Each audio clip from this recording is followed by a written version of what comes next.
Welcome back, brothers and heretics, to Grimhammer. Tonight's story we're diving into when the World Eaters invaded the leagues of Votann. Before we get into madness, be sure to like and comment any videos and topics you want to see in the future. Be sure to subscribe for the Emperor or the Dark Gods. Now, I want to thank you guys for the support. I've been killing it like always. Now, let's get into the madness. The galactic core did not go dark. It convulsed. Across the northeastern reaches of Great Arthurian space, the void shuddered, as though something vast had driven its claws through the skin of reality and begun to pull. Ancient relay beacons screamed in static. Prospecting craft lost their bearings and vanished from cogitator maps without translation flare or wreckage bloom. Guild refineries built into dead moons went blind one after another, their last astropathic echoes dissolving into machine shrieks, burst code, and the wet animal sound of men dying with their helms still sealed. The kin did not call it the Great Rift. That was an imperial habit, a human weakness for naming every wound as though the wound belonged to them. The kin had their own word for the storm. They named what could be measured. They named what could be fought. They named the monstrous things not out of fear, but because an unnamed hazard could not be entered into the account. Örgvayr, the ogre. It opened its mouth in the dark between stars, and whole holdings began to disappear down its throat. On Turg, beneath a sky the colour of old blood and cooling iron, Foreman Bran Corvick watched the heavens change through a pane of armoured crystal, 4 hands thick. His left eye was flesh, dark and narrowed against the glare of the volcanic horizon. His right was augmetic, set deep in scar tissue, ticking softly as it shifted through layers of sight. Heat, radiation, panspectral ghosting, ash density calculations, void distortion, electromagnetic wound patterns in the upper atmosphere. None of the readings made sense. That was what troubled him. Not the colour of the sky, not the trembling deck beneath his boots, not the way the slag plains beyond Harvester Fortress 5 had begun to pulse with seams of fresh magma. Numbers made sense. Ore mass made sense. Yield projections made sense. Crew fatigue, filter degradation, drill head wear, plasma furnace hunger, hab oxygen, ammunition, hull pressure, thermal stress.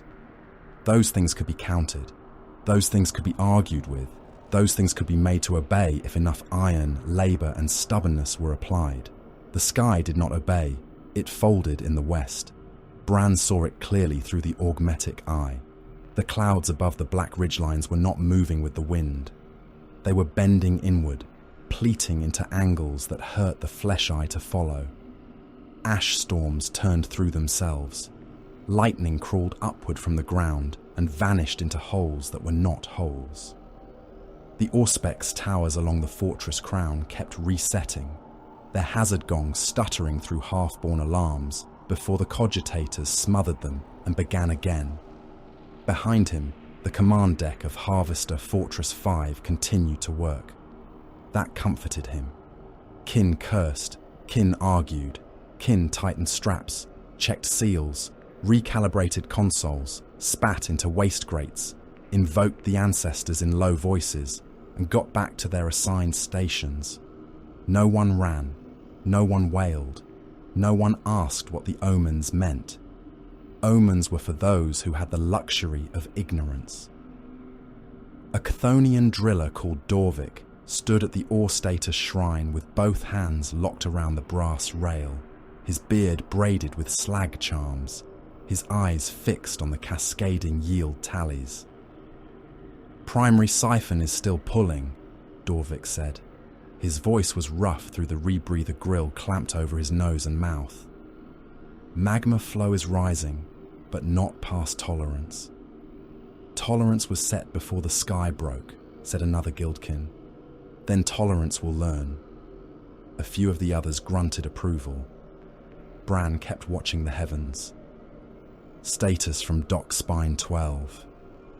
"Outer mag clamp secure. replied Score, the Vox officer. Cargo cradle holding. Ore hauler. Mournful prophet still locked for loading. Void traffic is obstructed. Obstructed by what? Score hesitated. That was enough to make every kin on the deck turn slightly towards him. The Vox officer bent over his console as if physical closeness might force the truth out of the machine. Refugee returns. Bran's augmetic eye clicked. From where? Void Strider prospect line. Lacria outer holds. Some transponder codes are old. Some are fractured. Some are repeating dead clan signs. No one spoke for a moment. The floor trembled again. Far below, in the heart of the moving fortress, magma siphons drank fire from the planet's veins. Harvester. Fortress 5 was a crawler city, a walking industry, a fortress made for a world that hated life. Its foundations were continent anchors. Its legs were adamantine pistons wider than hab towers. Its belly was a refinery of crushers, furnaces, ore separators, guild vaults, and heat-shielded transit arteries. Its back bore defense turrets, void shield emitters, auspex crowns, dock spines, ore cradles, and landing gantries scorched black by generations of hard use. Outside, Turg raged as it always had. Magma rivers moved through canyons of basalt glass. Supervolcanoes bruised the horizon. Toxic storms scraped the armor of the world clean. Unprotected lungs lasted moments. Unsealed flesh blistered. Weak machines died. Weak crews died faster. The kin had built on Turg because Turg was rich, and because difficulty was not the same as impossibility. Put the returns on main picked, Bran said. The command deck dimmed. A grain-washed image flickered into being above the central hololith. The first ship was barely a ship at all.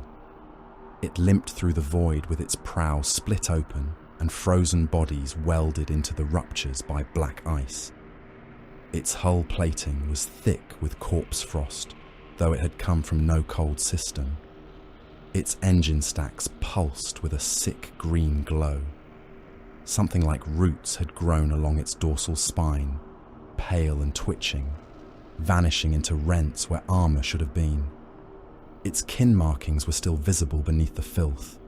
Lacria script, a cargo hauler, once proud, once useful.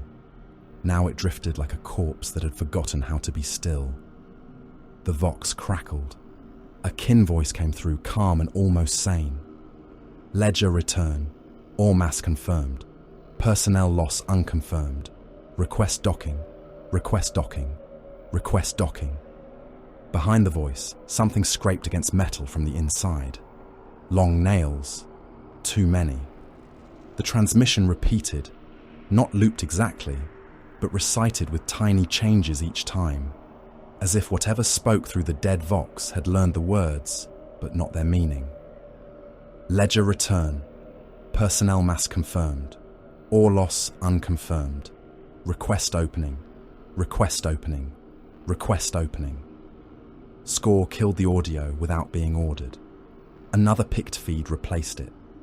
A smaller vessel this time, a prospecting cutter, its aft quarter swallowed by a bloom of empiric growth like wet coral and tumour flesh. Kin bodies floated around it in the vacuum, still attached to the hull by their suit tethers.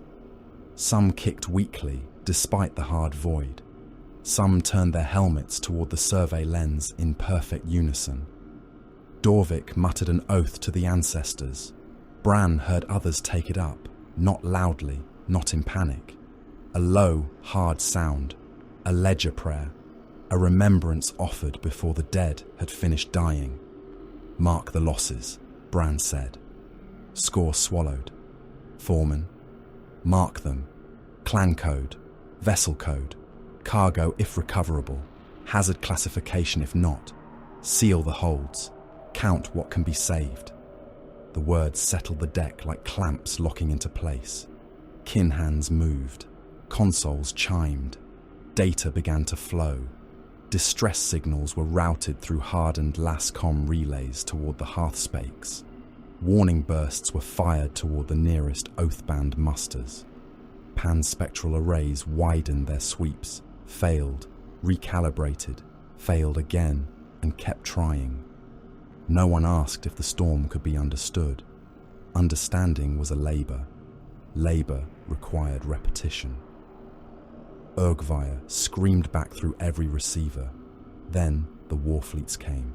They emerged behind the dying refugee craft as if hunting them had been part of the translation. Their prows broke from the storm in ranks of rust, brass, black iron, and flayed red. Baroque cruisers slid through the wound in reality, with chains trailing from their hulls like butcher's hooks. Gore-black assault ships came after them, engine throats burning the colour of furnace blood. Mutilated hulks followed in silence, vast as infected moons, their surfaces crowded with shrines, gun decks, slave cages, and the ragged silhouettes of things that should never have known the void. The first Vox blare hit Harvester Fortress 5 hard enough to crack 3 speakers. It was not language at first, it was chain blades revving. It was men howling through ruined throats. It was the thunder of armoured fists beating on bulkheads. It was laughter stripped of everything but hunger. Then came the words, roared by thousands of voices, and one. Blood for the blood god. Skulls for the skull throne. The command deck went very still. Bran felt the old hatred in the silence.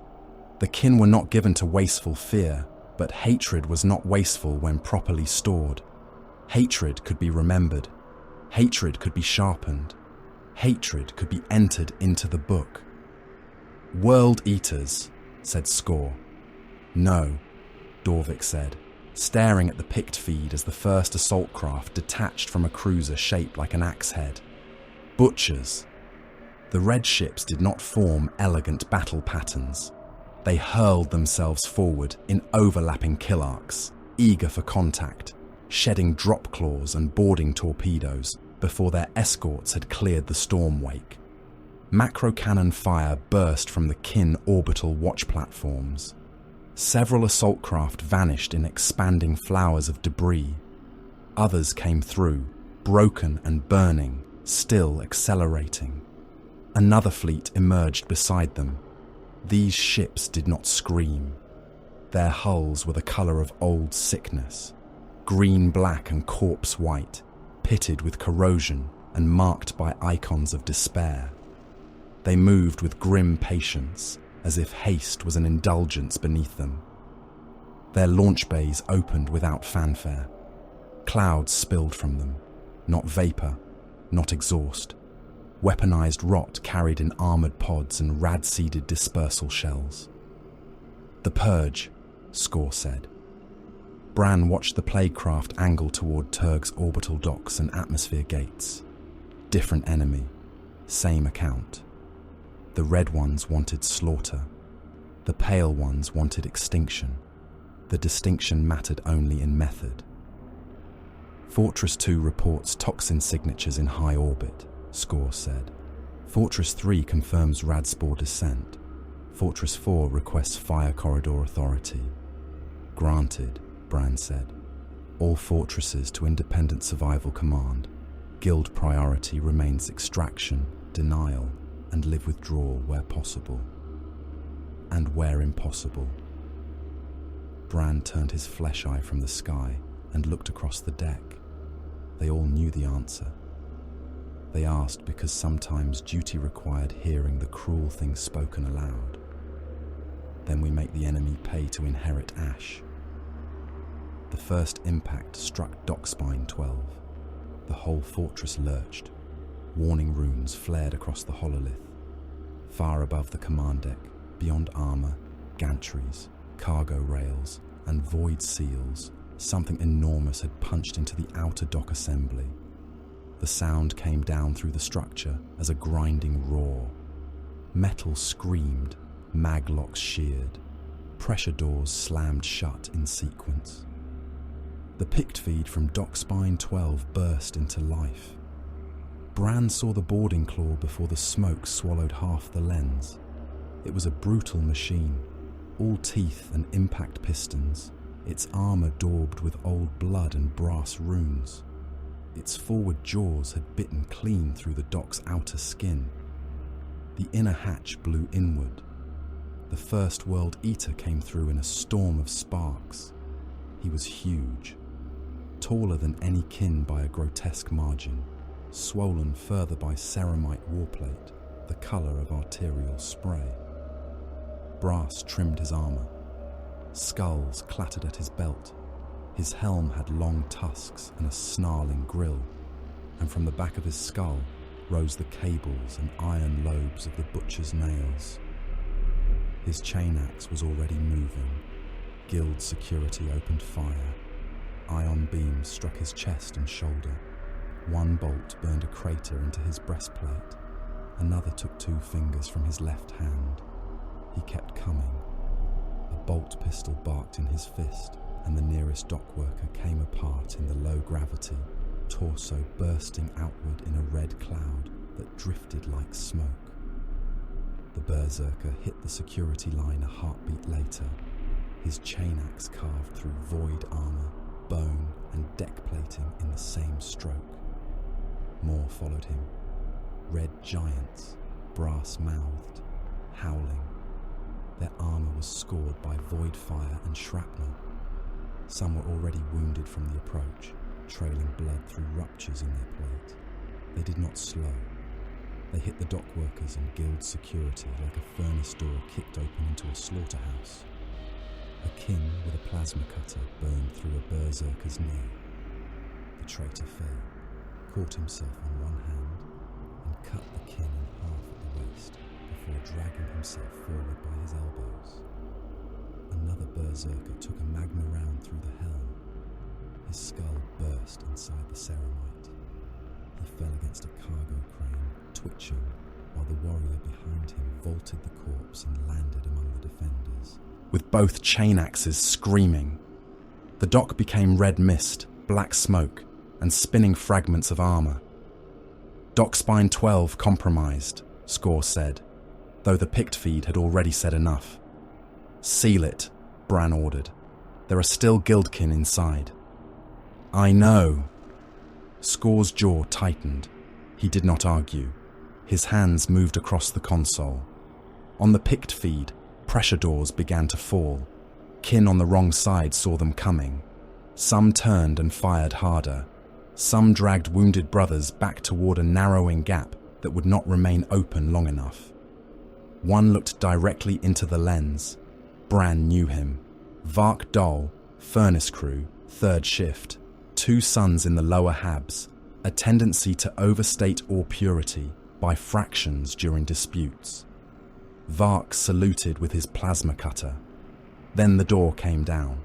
A berserker reached it a moment too late and drove his chain axe into the seal, chewing sparks from the adamantine. Others piled behind him, hammering, roaring, firing bolt pistols into the barrier, as if rage could teach metal shame. Score exhaled. Dock Spine 12 sealed. Atmosphere? Contained in the inner arteries, outer spine lost. Personnel? Score looked at the tally. Unconfirmed. Confirm them dead, Bran said. Enter clan codes. Mark recovery impossible. Dorvik bowed his head once. The others did the same, briefly, with the economy of those who had work to do and grief to store for later. The sealed picked feed shook again. The berserkers were still cutting. Turn the plasma cutters outward, Bran said. Foreman, flood the outer spine with furnace feed. Burn the dock from our side. If they want entry, they can dig through their own dead. The order went down into the fortress. Deep within Harvester Fortress 5, valves opened. Plasma lines that had served industry for generations were redirected into war. The machine spirit of the old fortress groaned as if offended, then obeyed. Fire moved upward through armoured veins. On the picked feed, white heat consumed the sealed dock. The berserker at the door vanished in brightness. His brothers became shadows. Then they became shapes thrashing inside a sun. The screaming did not stop immediately. That was the worst of it. Not because the kin pitied them. Bran had no pity for traitors who wore their hatred like scripture. It was worse because the World Eaters sounded joyous. Across the hololith, more warnings ignited. Harvester Fortress 2 had lost its upper ventilation crown to toxin saturation. Fortress 3 was under radspore fall. Fortress 4 had enemy landers on its western basalt fields. The outer void docks were burning. Refugee ships were still begging for entry in dead voices. Örgvayr's storm signature continued to widen. Every calculation got worse. Bran stood in the center of the command deck and felt the weight of the fortress around him. The drills below, the guild vaults, the habs, the ore, the dead sealed in dock spine 12, the living waiting for orders, the enemy cutting its way inward with chain axe and plague. "Transmit to all holds," he said. Score opened the channel. Bran's voice went out through the fortress, through the shaking decks and furnace levels, through the drill crews, the dock crews, the hab shelters, the armories, the medici cells, the ore vaults, and the gun stations.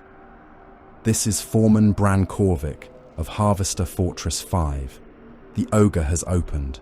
The enemy is within cutting range. All guildkin to sealed muster. All hearthkin auxiliaries to defense stations. All ironkin to load-bearing priority and fire control support. Mark the losses. Seal the holds. Count what can be saved. What cannot be saved will be burned before it is surrendered." He paused, listening to the fortress answer in alarms, machinery, and distant gunfire. "Ancestors witness our account." The vox clicked dead. Outside, above the volcanic plains of Turg, the sky folded again. The Chaos Fleet descended like a curse given engines. The World Eaters came down screaming. The Purge came down in silence. Between them, caught under the broken heavens, the Harvester fortresses of the Chthonian Mining Guild stood isolated, burning and unbowed. Harvester Fortress 2 was alone. Harvester Fortress 3 was alone. Harvester Fortress 4 was alone. Harvester Fortress 5 locked its gates, turned its tools into weapons, and waited for the butchers to come deeper. The walls of the warship sweated blood. It ran in slow beads down iron ribs and brass reliefs, gathered in the seams between deck plates, dripped from the fanged mouths of gargoyles welded to the bulkheads, and fell in warm patters upon the bowed backs of mortal slaves. It was not condensation. It was not coolant stained red by rust. It was blood, thick and salt-reeking, drawn from places the ship had never had and should never have needed. The vessel had once borne another name in another age, before the long war had stripped it of honour and gifted it appetite. Now it was called Gormor by the warriors that infested it, and the name suited it. Its prow was a serrated wedge of black iron and brass. Its gun decks hung with chains thick enough to anchor titans.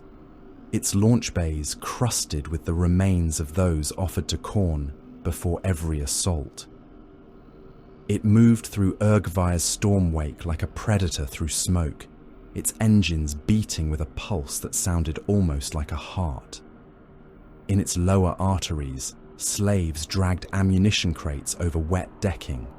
Some were branded with the 8-pointed star. Some had once worn uniforms of forgotten armies. Some were kin taken from void wreckage, too broken to resist, their beards cut away in mockery, their eyes emptied by pain and shock.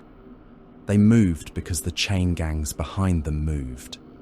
They moved because overseers with shock goads made them move. They moved because stopping meant being fed to the berserkers before the battle had even begun. Around them, the sons of Angron waited. Some paced in circles, chain axes coughing and roaring in their fists. Some stood with their helms bowed, the nails buried in their skulls twitching beneath layers of scar, cable, and brass. Some laughed at nothing. Some spoke names over and over, not their own names, but those of the skulls they had taken. Long dead captains, imperial colonels, orc war bosses, Eldari princes, hive tyrants, gene-bred champions, kin thanes. Names remembered by warriors who had forgotten the sound of their own birth. Their armor was red where it had been painted red, and darker where the paint had vanished beneath older stains. Brass trimmed their pauldrons, their greaves, their helms. Trophy racks rose from their backs, hung with skulls that clicked together as the ship shook. Bolt pistols rested in mag-locked holsters. Chain blades scraped sparks from the deck as their owners dragged them like beasts impatient to be loosed. The butcher's nails sang inside their skulls, each pulse of pain a commandment, each flare of agony a prayer. Blood. Advance. Kill. Again. At the centre of Gormor's command cathedral, Chaos Lord Hakatar stood beneath the hanging icon of Khorne and watched Turg burn on the hololith. The image rose from a pit of black glass and sacrificial smoke. The volcanic world turned slowly before him. A coal wrapped in storms, its harvester fortresses marked by runes of interest, its orbital docks marked by runes of breach, its evacuation arteries marked by red threat lines and brass kill glyphs. Around the world, his war fleet descended in staggered violence, not as a noble formation, but as a pack of blades thrown into meat. Hakatar was enormous, even among heretic Astartes.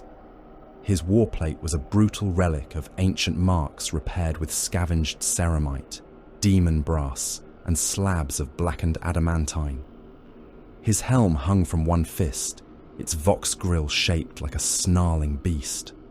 Without it, his face was a ruin of scars, implanted metal, and old fury. Cables ran from the butcher's nails down into the armor collar at his neck.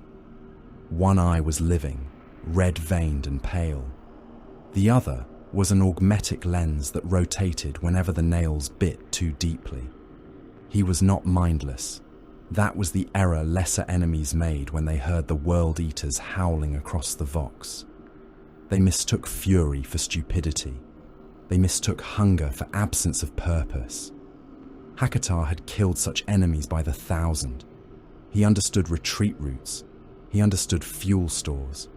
He understood the worth of void docks, lift arteries, shield nodes, ore vaults, and fortress hearts. He knew the kin would try to evacuate what mattered. They would not defend every door to the last warrior if the account turned against them. They would save lives where lives were useful, resources where resources were irreplaceable, and destroy what they could not carry. That was why the Harvester fortresses had to be taken intact. Not preserved, never preserved. Taken, opened, entered, made to hear themselves die. Fortress 5 sealed its outer dock, growled one of the warriors at the command pit. Hakatar did not look away from the hololith, then cut deeper. They burned the spine from within. Our first claw died in the furnace wash. At that, Hakatar smiled. It was not pleasure. It was approval sharpened into cruelty. Good. The little stone things understand denial. They will make fine screams. A shape moved at the edge of the cathedral, larger than the berserkers, bulked in Terminator plate. Urthak's Skullripper came through the hanging chains with the slow force of a siege ram, learning patience. His cataphracti armor was patched, barbed, and daubed in dark handprints. A chain fist hung from his right arm, its teeth idling with a low metallic purr. His left gauntlet carried an ancient combi bolter whose casing had been engraved with skull tallies in cramped, obsessive script. Urthak's helm was fixed beneath his arm. His face was broad, scar-knotted, and heavy with predatory focus. Where Hakatar burned like a furnace with a mind inside it, Urthak was a hunting beast that had learned the shape of strategy by stalking those who thought themselves safe. "Their leaders are not on the surface," Urthak said. Hakatar's eye flicked toward him. "You smell command now." "I smell absence." Urthak looked at the hololith. "The fortresses fight by standing order. Their fleet has not yet committed. Their greater heads are elsewhere. I want them when they arrive. You will have skulls enough. I do not want enough. I want worthy." Several berserkers nearby growled approval. Worthy. The word meant something aboard Gormor. It was not honor. It was not respect. It was appetite measured by resistance. Urthak stepped closer to the hololith, his chain fist scraping wet lines across the deck. "There is an old one among them, a witch of their ancestor machines, a Grimnir, Kone." Hakatar spat blood onto the black glass. "A mystic. A skull with old power behind it," Urthak said. "Khorne will hear it crack. You may hunt it when I say the ground is ready." Urthak's lips peeled back from iron teeth. For a heartbeat, the command cathedral tightened. Slaves froze. Berserkers shifted their grips on weapons. The nails in Hakatar's skull pulsed hard enough that the muscles in his jaw jumped. Then Urthak lowered his head by the smallest measure. "As you command." Hakatar lifted his helm and set it upon his head. Seals hissed. The Vox grill awakened with a crackle like bone breaking underfoot. "All assault packs," he voxed across the ship and into the descending fleet. "Take their holds. Break their machines.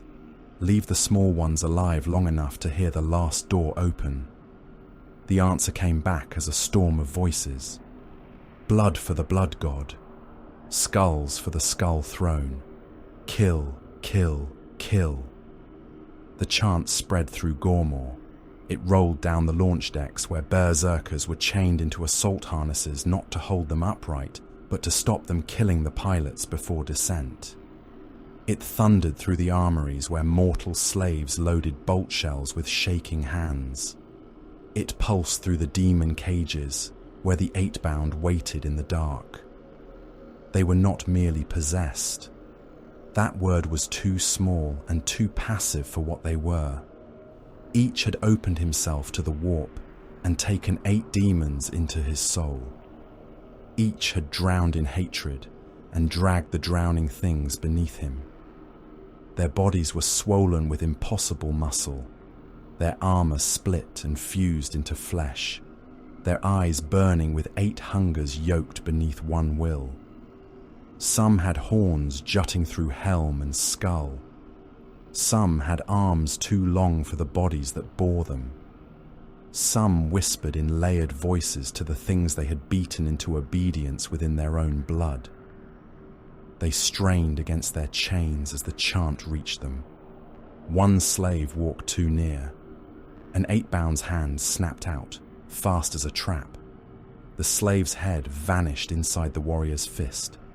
Fingers closed. Bone and brain matter jetted between armored knuckles. The body kicked twice and fell, dragging its chains through blood. No one reprimanded the Eightbound.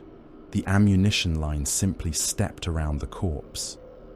On the command dais, Hakatar turned from the hololith to the prisoner nailed before him.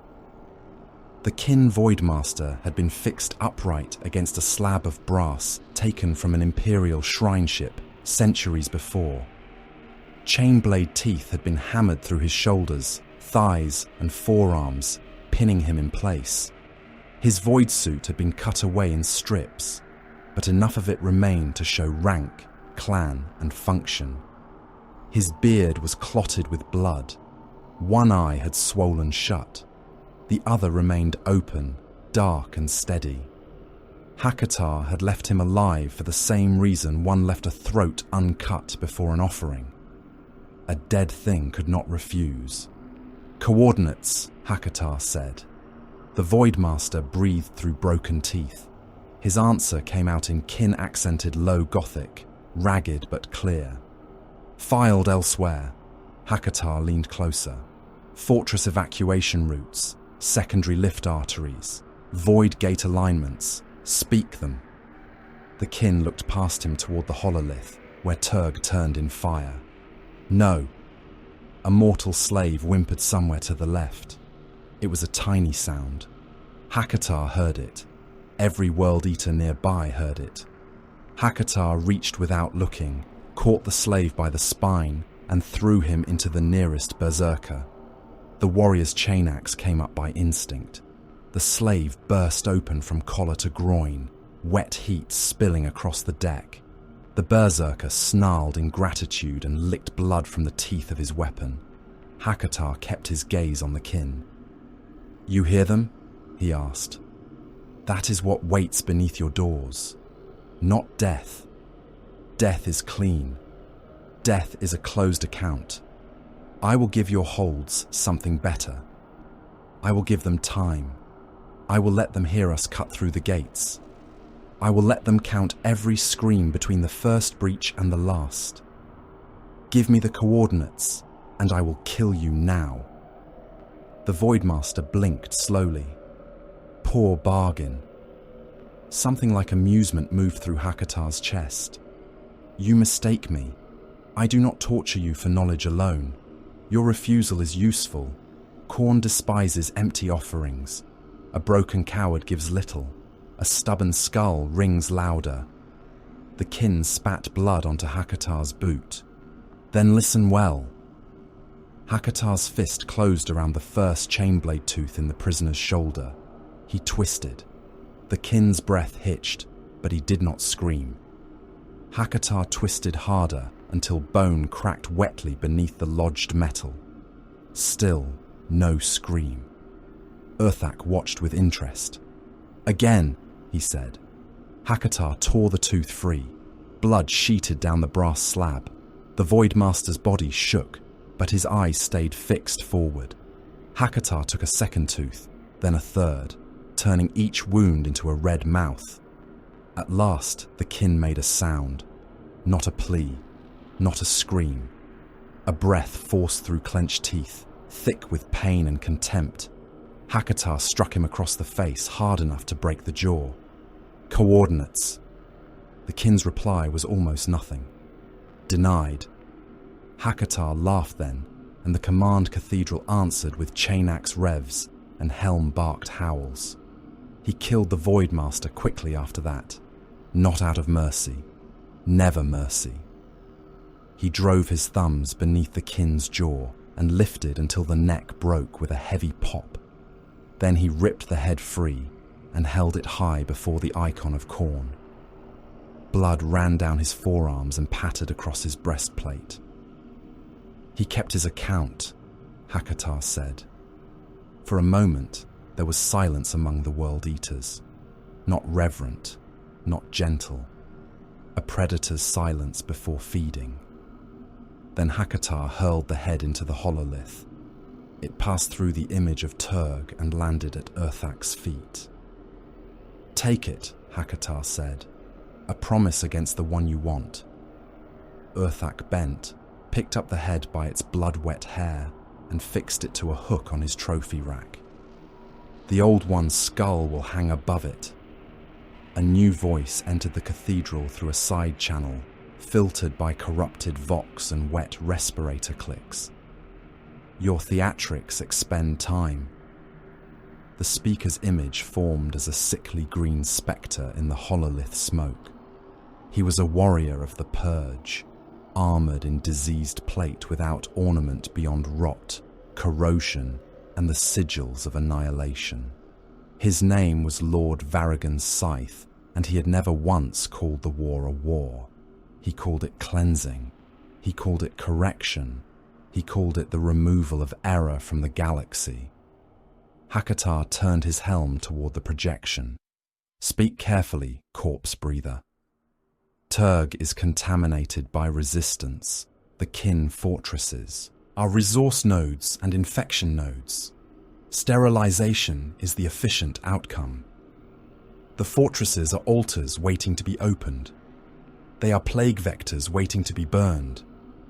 They will burn, Hakatar said, after they bleed. The image crackled. Your berserkers compromise dispersal patterns.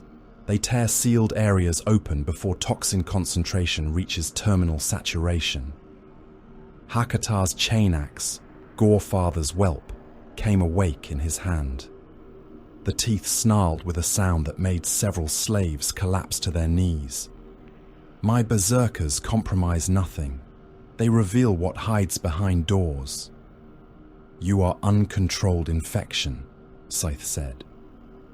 Hakatar leaned toward the hololith until his vox grill filled the Plague Lord's projection with red static. And you are cowards hiding behind fumes, counting corpses you were too weak to make with your hands. For several seconds, the alliance trembled. It did not break, not yet. There were reasons beyond hatred. The Purge had toxincraft already seeding the orbital docks. Their rad spores would choke deeper levels of the Harvester fortresses and force the kin into sealed corridors. The World Eaters would break those corridors open. Between rot and rage, the fortresses would be tested. Their responses would be measured. Their evacuation priorities would reveal themselves. Their fleets would move. Their named heroes would come. That was the true war beneath the first slaughter. Turg was not merely a prize. It was a blade pressed to the throat of the Stormwood front. Every kin reaction mattered. Which holds they defended, which assets they abandoned, which leaders they risked, which corridors they opened for refugees, and which they sealed. How fast the Great Arthurian League mustered, how its Voidmasters answered bombardment, how deeply the Ancestor Cause valued raw material against living kin. The World Eaters wanted blood, the Purge wanted extinction. The gods and powers behind both wanted the kin weighed, wounded, and made to reveal the shape of their strength. Beyond Gormor's armor glass, Örgvayr continued to vomit war. Cult transports emerged from the storm with holds packed full of screaming mortals armed with rusted blades and explosive collars. Demon engines crawled from the bellies of corrupted macro haulers, their limbs folded wrong, their guns drooling warp fire. Plague barges slid through the breach in clouds of corpse vapor. Slave ships came after them, crammed with bodies that had no military purpose beyond dying in the first wave, clogging guns, soaking ammunition, and praising gods that would never know their names.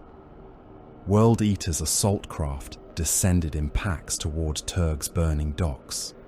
Some were blown apart by kin guns before they touched atmosphere. Their wreckage became meteors.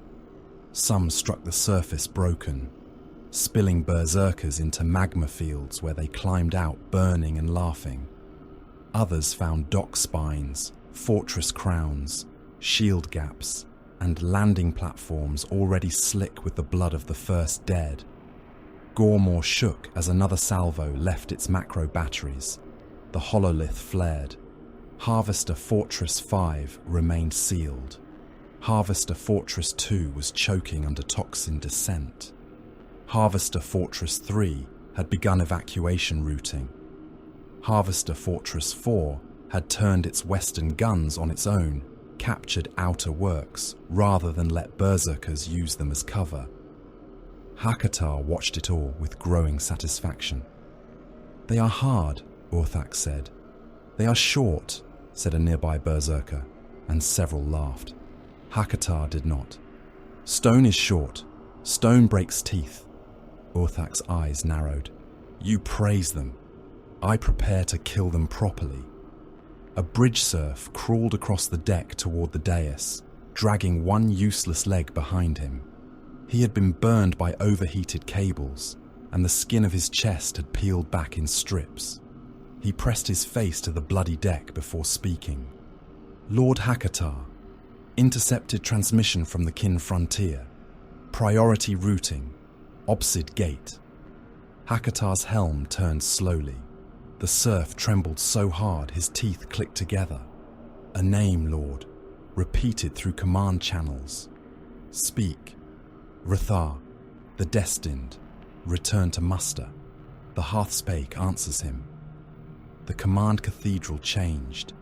Even the berserkers nearest the launch pit seemed to hear something beneath the words. A name with weight.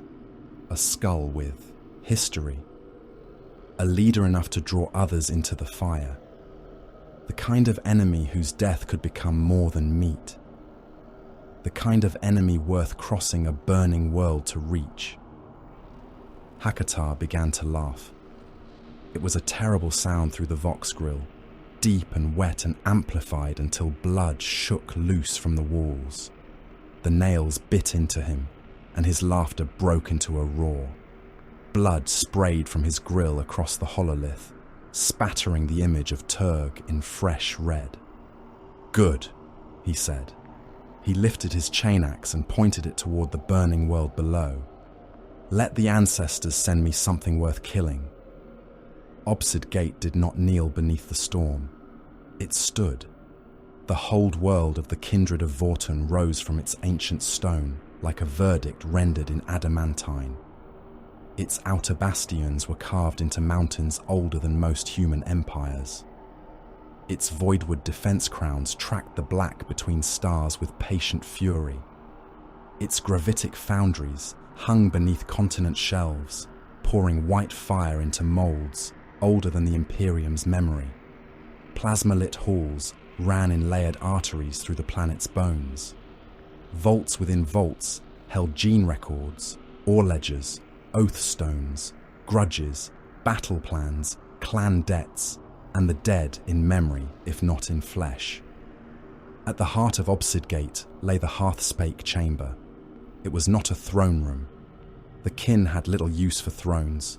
Thrones belonged to those who mistook height for worth.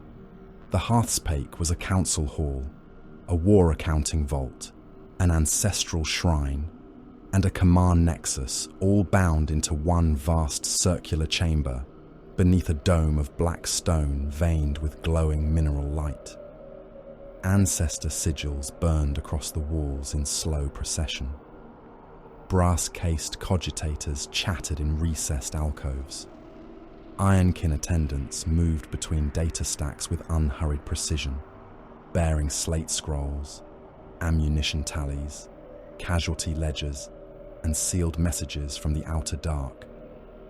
Above all of it, beneath layers of sanctified armor glass and machine warding, the presence of the Votann pressed upon the air. The Ancestor Corps did not speak as lesser minds spoke. It did not plead. It did not comfort. It existed in the foundations of the hold, a vast and ancient intelligence laden with memory, calculation, ancestry, error, prophecy, and burden. To outsiders, it might have seemed a god. To the kin, it was older and more practical than that.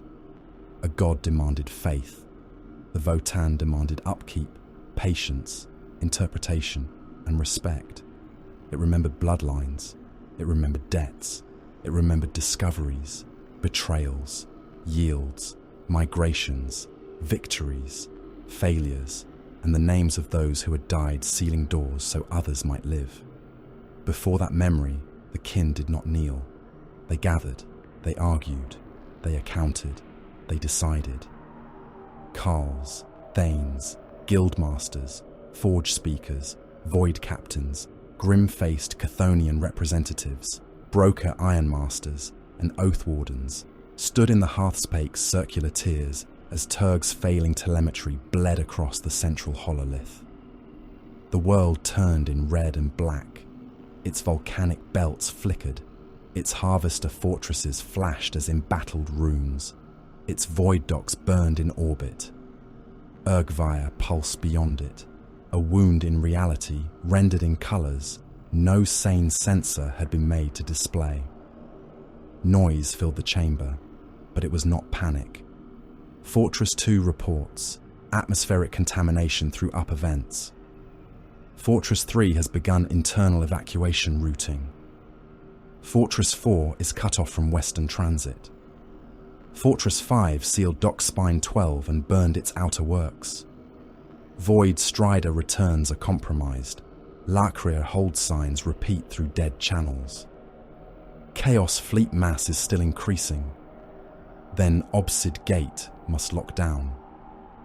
The last statement came from Karl Brokar Verne, a broad, stone-faced commander whose armour bore the marks of a dozen Ashfront campaigns. His beard was bound in iron rings. His voice carried like a hammer striking an anvil. "We hold the gate," Brokar said. "We draw all Oathbands within shield range. We collapse outer routes, mine the void approaches, and let the foe spend itself against stone. The ogre is open. We cannot meet every claw it spits out." Murmurs of agreement moved through part of the chamber. Another kin leader struck the haft of his plasma axe against the floor. Outlying holdings are already swallowed. If Turg falls, the enemy gains a staging world inside, the frontier. "If we divide now," Brokar answered, "we risk losing the hold world and all within it." "A defensive ledger can still become a death ledger," said a third. "Better a death ledger behind walls than one written in the open void." The argument grew harder, not louder in the way of humans, not wastefully theatrical, but dense with old grievance, survival arithmetic, and clan duty. Every voice carried a truth. Every truth carried a cost. The kin were not children of blind courage. They did not worship hopeless charges. They had survived because they understood withdrawal, denial, salvage, patience, and the cold arithmetic of value. Then, Thar the Destined stepped into the first circle. The chamber quieted by degrees rather than command. He was not the tallest among them. He did not need to be. His armour was gold and dark iron, marked by battle wear that no artificer had fully hidden. The blade of the ancestors rested at his side, sheathed but present like an oath waiting to be spoken. His face was stern, lined, and still. His eyes held neither theatrical rage nor soft mercy. They were the eyes of one who had seen death, counted it, paid it, and continued. Avthar did not raise his voice. Show Fortress 5's last full account. The Ironkin at the nearest slate pit obeyed. The hololith shifted. Harvester Fortress 5 expanded into a rotating schematic. Dock Spine 12 glowed black, sealed and burned. Lift arteries flickered in amber. Lower ore vaults remained intact. Furnace feeds were rerouted into defensive channels. Hab blocks were sealed. Ammunition stores were lower than they should have been and higher than hope deserved. "Foreman Bran Korvik," said the Ironkin, its voice calm and genderless, "confirms enemy within cutting range. Personnel status remains incomplete. Ore tonnage remains substantial. Fortress integrity declining, but not failed." "Fortress 2, Thar said. The image shifted again. Atmospheric compromise. Toxin saturation contained in upper thirds. Lower holds intact. Chthonian crews alive in significant number. Filter endurance limited. Fortress 3. Evacuation routes functional but under Radspor full. Defensive ammunition at diminishing reserve. Fortress 4. Western bastions breached. Core refinery and gene ledgers intact. Shield nodes unstable. The chamber listened.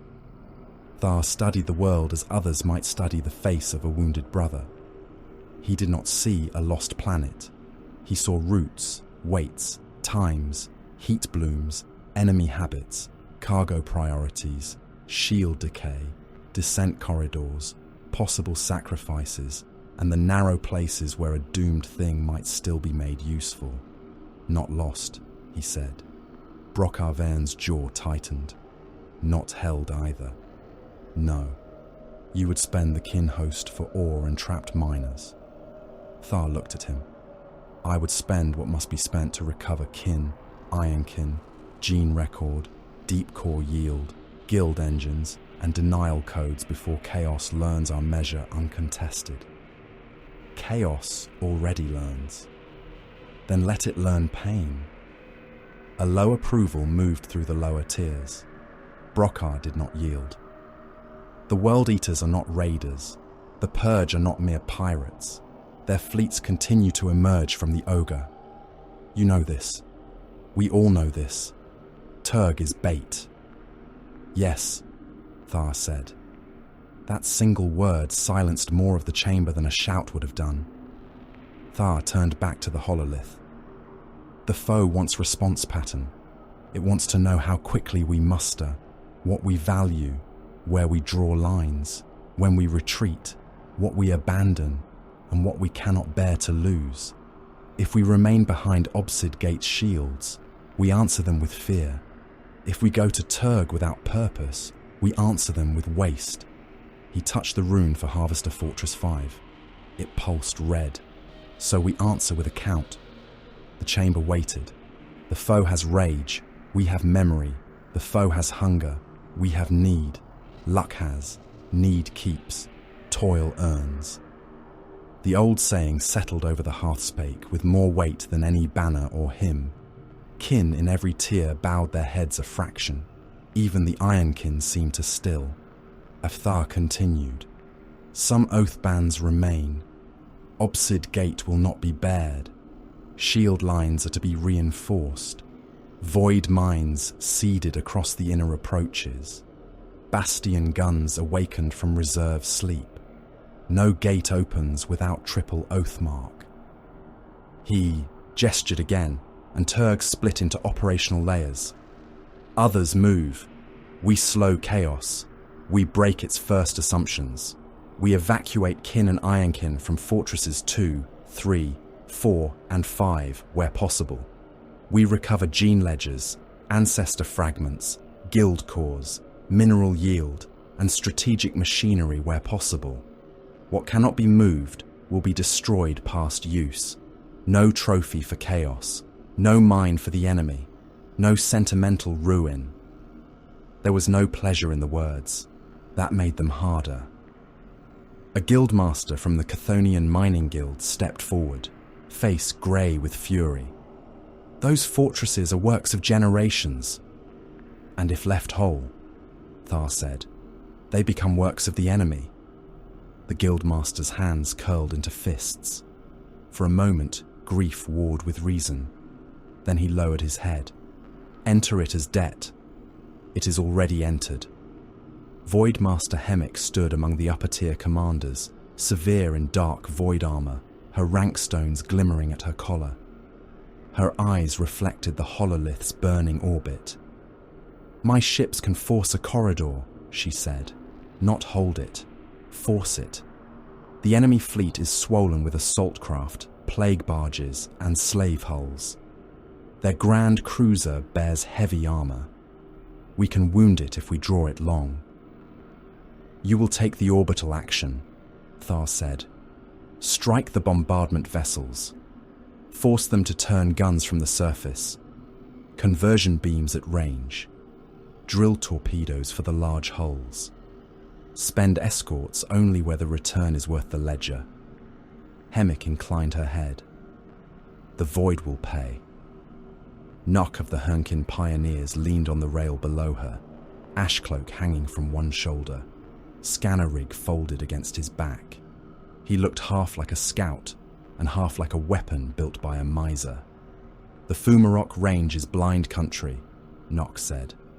Bad air, broken stone, magma fissures, Orspec scatter, good place to make angry fools run the wrong way.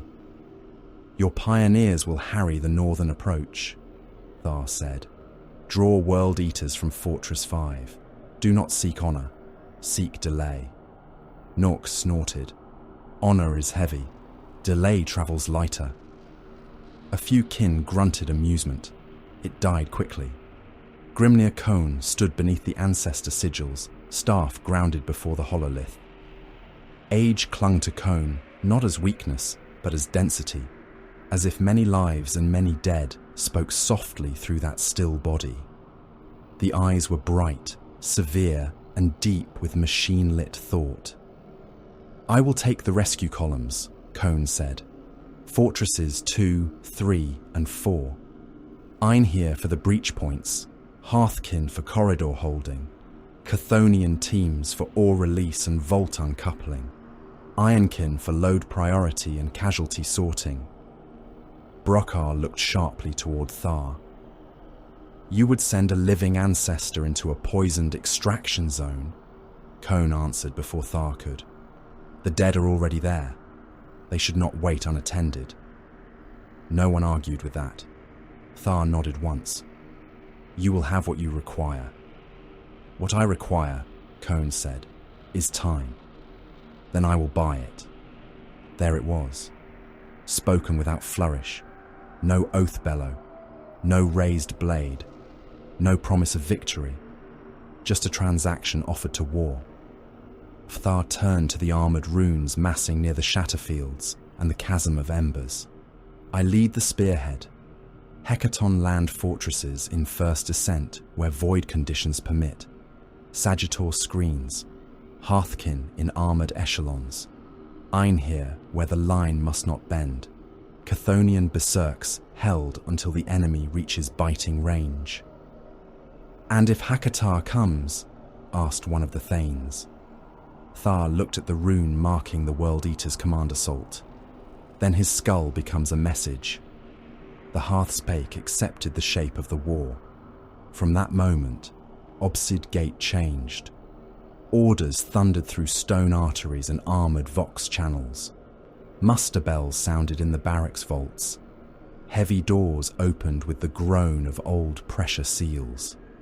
Hearthkin warriors assembled in disciplined blocks beneath hanging lumen strips, checking void armour seals, locking magazines into ion blasters, testing bolt revolvers, tuning plasma blades, lifting Magna Rail rifles from weapon racks with the care of artisans handling grudges made metal. Highless rotary cannons spun in brief test bursts, their barrels whining like restrained murder. Concussion gauntlets were fitted and refitted until their field harmonics struck true. Broker. Engineers moved among the machines with tool rigs hissing around them. They did not chant to the engines as Mechanicus priests might. They opened access panels, checked coil integrity, replaced worn contacts, tightened seals, recalibrated gravitic suspensors, burned out corrosion, and marked each completed labour with a hard tap of a wrench against armour. A blessing, kin fashion. Useful work, properly done. Ironkin loaded ammunition without complaint or fear. Shells passed from crate to rack, from rack to magazine, from magazine to transport hold. One paused beside a young Hearthkin, whose hands lingered too long on a helmet marked with fresh family runes. "Seal integrity is confirmed," the Ironkin said. The Hearthkin blinked. "What?" "Your helmet. You have checked it 6 times. The warrior stared at the helm, then laughed once without humour. "Then it should hold." "Should is insufficient."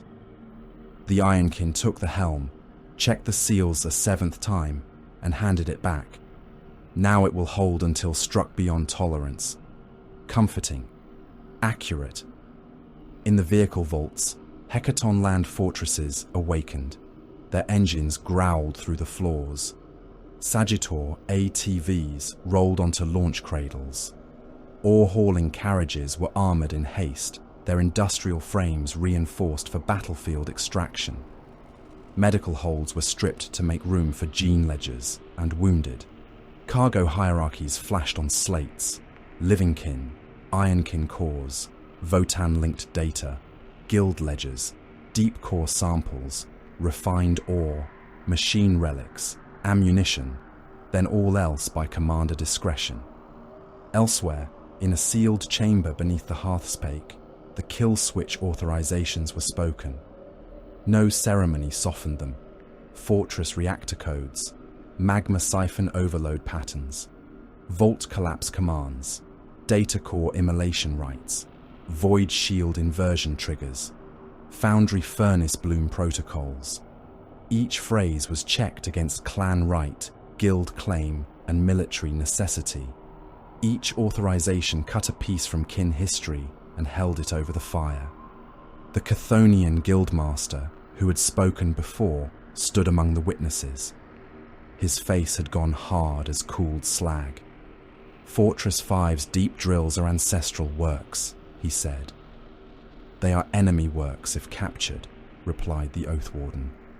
The guildmaster closed his eyes for a heartbeat, then burned them clean. So entered.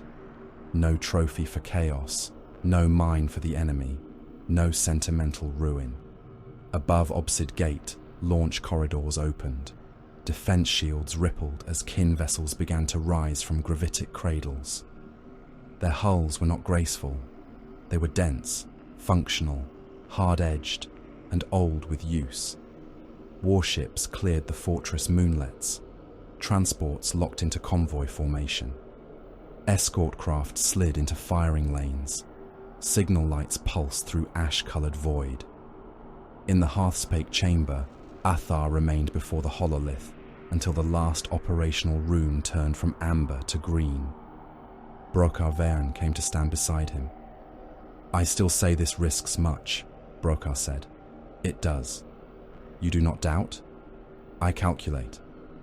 That was not my question. Thar looked at the burning image of Turg.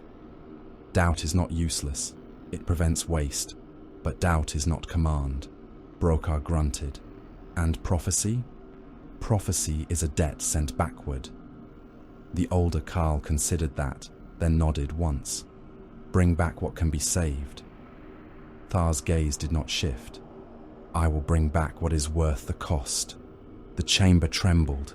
Not from engines, not from bombardment, from below, from the deep vaults where the Votann's presence lived in ancient machines and older memory. The lumen strips dimmed, cogitators stuttered. Ironkin froze mid-task for a fraction of a breath. Every kin in the hearthspake felt the pressure pass through bone, blood, and ancestry. A message crawled across the central hololith. It came broken by storm interference, each word dragged through static and machine pain. Most of it was unreadable. Dead symbols, fractured ancestral logic, half-born warnings, coordinates that folded into prayers, names without bodies, numbers without sequence. Then 3 words resolved in clear kin script, bright as molten metal: debt, fire, return. No one spoke. Outside, the oath bands of Votann launched into the dark, toward Turg, toward Örgvayr, toward the butchers waiting beneath the broken sky. Turg from orbit was a wound that refused to close. Its oceans were not water but molten mineral fire, spreading in slow tides across black continental scars. Its mountain chains had been split open by ages of extraction and tectonic rage, leaving glowing seams where the planet showed the furnace beneath its skin. Storm belts of ash coiled around the equator like filthy bandages. Lightning moved inside them in crooked red veins. The harvester fortresses rose from the lava fields as dark stacks of industry, crawler foundations sunk into basalt, furnace crowns burning, void shield domes flickering under bombardment, cargo spines reaching upward like broken fingers begging the void for rescue. Above those fingers, chaos ships clawed at the orbital lanes. Their shadows passed over Turg's upper atmosphere as if carrion birds had learned to blot out suns. World Eater's assault craft descended in ragged packs, trailing fire, wreckage, and vox howls. plague barges of the Purge drifted in colder formation, releasing toxin pods and radspore shells that fell soundlessly until they kissed atmosphere and became black rain. Between them came slave landers, wrecked refugee craft driven forward as shields, demon engines wrapped in chains, and macro haulers whose cargo holds had been filled with bodies intended to die before the true warriors reached the ground. Every descent vector became a wound. Every wound bled war. Inside Harvester Fortress 3, the world had become noise. The fortress crawled across a field of cracked obsidian on piston legs wider than shrine towers. Its lower drills were locked into the crust, drinking ore and heat from the planet's bones. Its magma siphons throbbed with stolen fire. Its ore cathedrals rang with the impact of loading cranes and falling stone.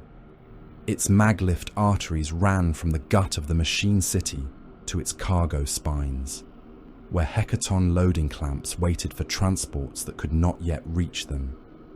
Its armor-plated hab decks were sealed behind blast doors.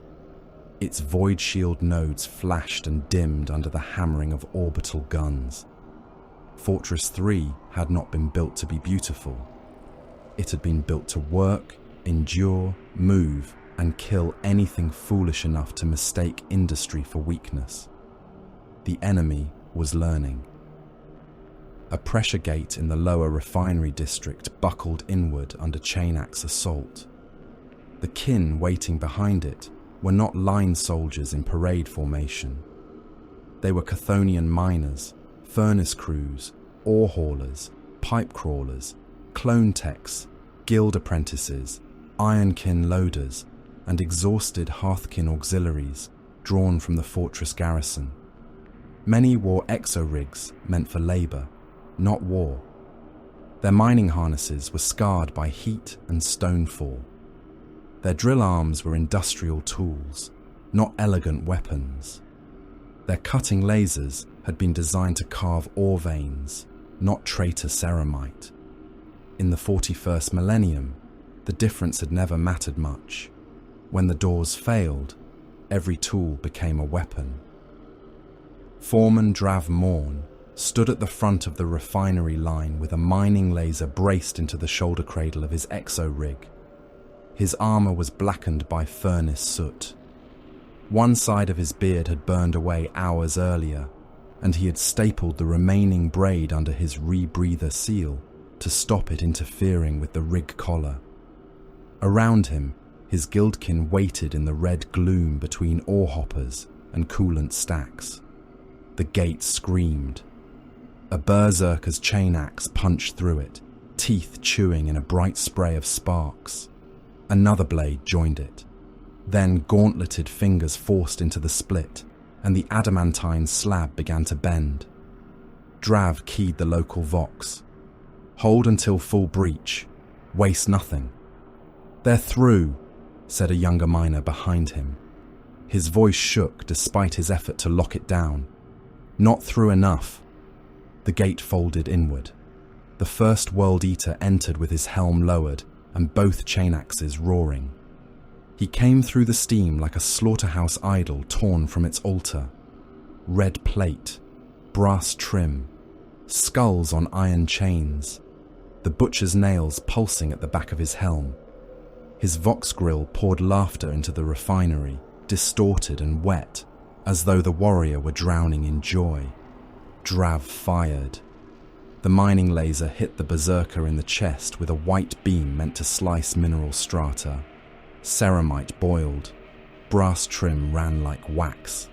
The beam punched through breastplate, secondary plating, ribs, and the meat behind them. The World Eater staggered, one chainaxe dropping from fingers that no longer obeyed. He did not fall. He raised the other axe and charged. The line opened fire. Industrial lasers crossed the corridor. A heavy drill rig clamped onto the berserker's arm and twisted. A second beam cut through his thigh. The limb came away in a smoking burst of blackened blood. The traitor hit the deck, slid through his own fluids, and kept dragging himself forward, chain axe clamped in his teeth because his remaining arm had been ripped from the socket. The young miner screamed and fired too soon, scoring the floor beside him. Drav stepped forward, planted one boot on the berserker's helm, and drove his rig's rock drill down through the faceplate. The drill whined, bit, and punched deep. The traitor's skull burst inside the helm, spraying grey matter, blood, and metal fragments through the cracked grille. "Delayed neutralization," Drav said. The nearest Ironkin marked the kill on a slate without comment. Then the rest of the World Eaters came through. They advanced through a kill zone that would have annihilated mortal armies. Charges buried in the deck detonated beneath them, throwing red giants into the ceiling in clouds of shattered plate and exposed organs. Hydraulic crushers slammed down from above, flattening cultists and breaking Astartes' knees. Mining lasers crossed in disciplined grids. Furnace vents opened and washed corridors in air hot enough to peel paint from armor. The refinery floor became a place of pulverized bodies, ruptured pipes, spinning chain teeth, broken exo-rigs, and screaming alarms. The berserkers came anyway. One lost both legs to a shaped mining charge and dragged himself over the bodies of dead cultists, laughing through a shattered helm, leaving a black-red smear behind him. Another took a drill through the belly, reached down, snapped the drill shaft, and butchered the rig operator with the broken stump of the tool still buried in him. A third was hit by so many lasers that his armor glowed white, but he kept walking until his cooked flesh burst from the joints of his plate, and he collapsed only because the muscles had burned from his bones. They were not winning through subtlety. They were spending themselves in meat and rage until a path existed. That was power of its own. Drav saw it and hated it. A World Eater burst through the left barricade, bolt pistol barking. The first shell struck a Guildkin in the shoulder and detonated inside the exo-rig. The rig opened with a wet crack, spilling flesh, cable, bone, and hydraulic fluid across the deck. The second shell took an Ironkin in the chest, staggering the machine being backward but not killing it. The Ironkin raised an ore cutter and burned the traitor's hand off at the wrist. The berserker head-butted the Ironkin hard enough to split the faceplate. Then a cargo claw descended from overhead, seized the traitor around the torso, and crushed. The machine had once been used to lift mineral drums. Now its pincers closed on ceramite, bone, and organs. The berserker's armor groaned inward. His ribs snapped loudly enough to be heard over the alarm. Blood and pulped viscera burst through ruptures in his breastplate and ran down his greaves in heavy sheets. The claw drove him backward against the pressure lock with such force that the door dented around him. He did not die. He drove his chain axe into the claw housing. The teeth bit, jammed, screamed, and bit again. Sparks showered over his crushed helm. The servo claw shuddered. Drav watched in disbelief as the traitor, pinned and broken open, chopped through the machine that was killing him. The claw's left pincer failed, then the right. The berserker fell forward, dragging half his organs behind him, and reached for the nearest miner. 3 beams cut him apart before his hand closed. The Ironkin updated the slate. Delayed neutralization confirmed. Drav almost laughed. There was no humor in it, only exhaustion given sound. Far across the burning world, Harvester Fortress 2 fought a different enemy and a different kind of death. The Purge did not hurl themselves against sealed gates in roaring packs. They did not decorate the Vox with rage. They did not care if the kin screamed. They preferred silence. Their plague-armoured warriors moved behind curtains of toxin mist, their outlines thick and patient, their weapons coughing rad fire and chemshells into ventilation crowns, shield, vents, and pressure ducts. Their craft had seeded the upper atmosphere with black spores that clung to metal and crawled into filters like living ash.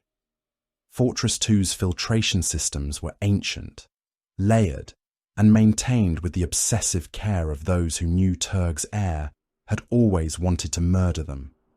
The filters slowed the poison. They trapped much of it. They burned some. They redirected more into sacrificial chambers where servo systems locked down and died with their work complete. But the purge had brought more than poison. They had brought patience. Every minute was counted. Oxygen endurance in Hab Block Morgue. Filter integrity in Upper Vent Crown. Rad accumulation in Cargo Artery sevenfold. Ammunition in Southern Defence Line. Evacuation tonnage still trapped below refinery decks. Acceptable loss thresholds. Recalculated again and again. Each version uglier than the last. A guildkin in the lower shelter pressed his gloved hand to the inside of his child's empty work helm. The child had been sent to another deck before the seals failed. He did not know if the deck still existed. "Is rescue coming?" asked the miner beside him. Their foreman did not look away from the atmosphere slate. His eyes were red from seal irritation. His rebreather had begun to click at the end of each breath. "The League knows our worth." The words sounded cold. To an outsider, they might have sounded monstrous. To the kin in that chamber, they meant bloodline, labour, oath, clan, memory, debt, skills earned over decades, children yet unborn, ancestor data not yet returned, gene records, hands that knew machinery no stranger could replace, minds that held maps of ore veins and magma moods. Worth was not softness. Worth was not sentiment. Worth was the reason a rescue column might cross hell if the account could be made to balance. The miner nodded. It was enough to keep him standing. The war across Turg was not one battle. It was 3 battles interlocked like gears chewing bone. The World Eaters wanted the immediate sacredness of killing. They wanted doors opened, bodies reached, skulls taken, warriors tested, and screams made close enough to hear through their helms. They saw every corridor as a throat to be cut. The Purge wanted methodical extinction. They wanted air turned enemy, water turned venom, filters turned coffins, and every sealed hold transformed into a tomb whose dead would be too contaminated to reclaim. They saw every living body as an infection that had failed to die quickly enough. The kin wanted extraction and denial. They wanted the living removed if possible, the dead counted if not, the ore recovered if feasible, the cores burned if required, the machines saved or scuttled, the enemy slowed, the account preserved. They saw every loss as weight, and every second as a material to be spent. None of them were fighting the same war. That was why Turg suffered so completely. In Harvester Fortress 3, Drav's refinery line collapsed by increments rather than in a single heroic failure. The left barricade fell when a Berserker champion vaulted the ore hopper and landed among the rig crews. He killed 6 kin before a plasma torch took his head. The right flank withdrew after toxin alarms showed contamination creeping through ducts the Purge had struck from orbit. The central line held longest because the Ironkin there did not tire, did not fear, and did not mistake survival for victory. Drav ordered the fallback when the account demanded it. Seal refinery south, blow the hopper chains, leave the dead. A young guildkin grabbed his arm. "My brother is there." "Is he alive?" "I do not know." "Then he is not part of this movement." The youth stared at him with hatred. Drav accepted it. Hatred had weight. It could be carried later. Dead weight could not. "Move," he said. The hopper chains blew. A mountain of raw ore collapsed into the passage behind them, burying corpses, wounded, and world eaters alike. One red gauntlet clawed through the falling rock before vanishing beneath the avalanche. The kin withdrew through a maintenance artery barely wide enough for exo-rigs, abandoning the refinery to fire and the enemy. The fortress shook again. "Outer crawl leg taking heat stress," reported an ironkin. "Can it walk?" "For a time. For a time is sufficient." Everywhere, time became the currency of survival. In Fortress 5, time ran redder. Foreman Bran Korvik stood on the command deck as the outer gate icons died one by one. The fortress had burned Dock Spine 12. It had sealed 3 lift arteries. It had redirected furnace wash into the eastern kill galleries.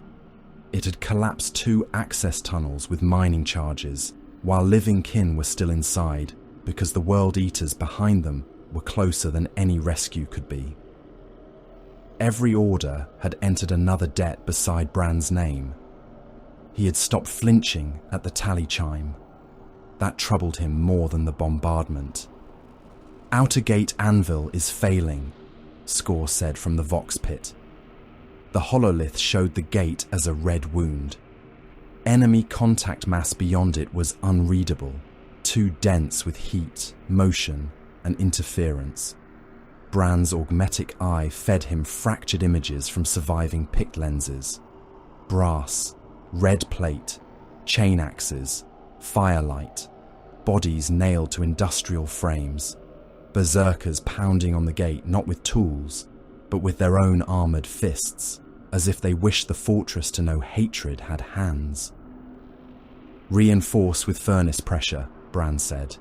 "Pressure already at maximum. Then exceed maximum. That may rupture the line. Then it will rupture toward the enemy." Score relayed the order. The fortress groaned around them.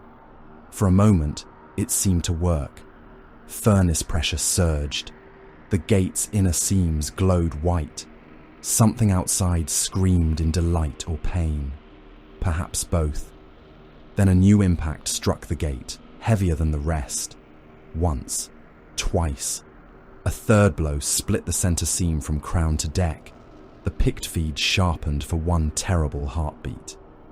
Chaos Lord Hakatar stood beneath a rain of molten rock. He had come through the killing ground like a god of butchery dragged from an older, crueler age. His armor smoked where furnace wash had burned it. One pauldron was split. A chain of skulls at his waist had fused into a single blackened mass. Blood streamed from the grill of his helm, though whether it was his or another's could not be known. His chain axe rested in one hand, teeth turning lazily, each tooth clotted with meat. In his other hand, he dragged a Hearthkin Thane by the spine. The Thane's armour had been torn open from back to throat. The spinal column had been wrenched free in a glistening length of white and red, still attached to the ruined head and upper torso. The dead warrior's boots scraped behind Hakatar across the molten slick deck, leaving a red trail that steamed as it crossed hot metal. Hakatar looked directly into the pick lens. Perhaps he saw it. Perhaps he merely sensed witness. He lifted the dead Thane high enough for the ruined body to turn slowly in the heat shimmer. Then his Vox rolled through the dying gate and into Fortress 5. "Open deeper!" The outer gates failed. The picked capture dissolved into static, blood-red light and the sound of chain axes entering the fortress. The void above Turg became a cathedral of engine fire. Chaos ships squatted in orbit like rusted altars, their hulls black against the furnace glow of the planet below. They hung over the volcanic world in obscene congregation, each one wreathed in discharge haze, corpse vapor, leaking atmosphere, and the red glare of bombardment batteries. Their macro cannons spoke downward in rolling volleys. Their lance strikes cut through ash storms and hammered against the Harvester fortresses until void shields shimmered like tortured glass. Their assault craft circled in packs, waiting for weakness. Their plague barges exhaled rot into the upper atmosphere. Below them, Turg burned. Above them, the ogre howled. The kin translated into that killing dark without glory. There was no triumphal charge, no wild hymn, no grand fanfare of noble arrival. The fleet of the Great Arthurian League came through hard translation in clipped formation, each vessel arriving where prior calculation demanded it should be.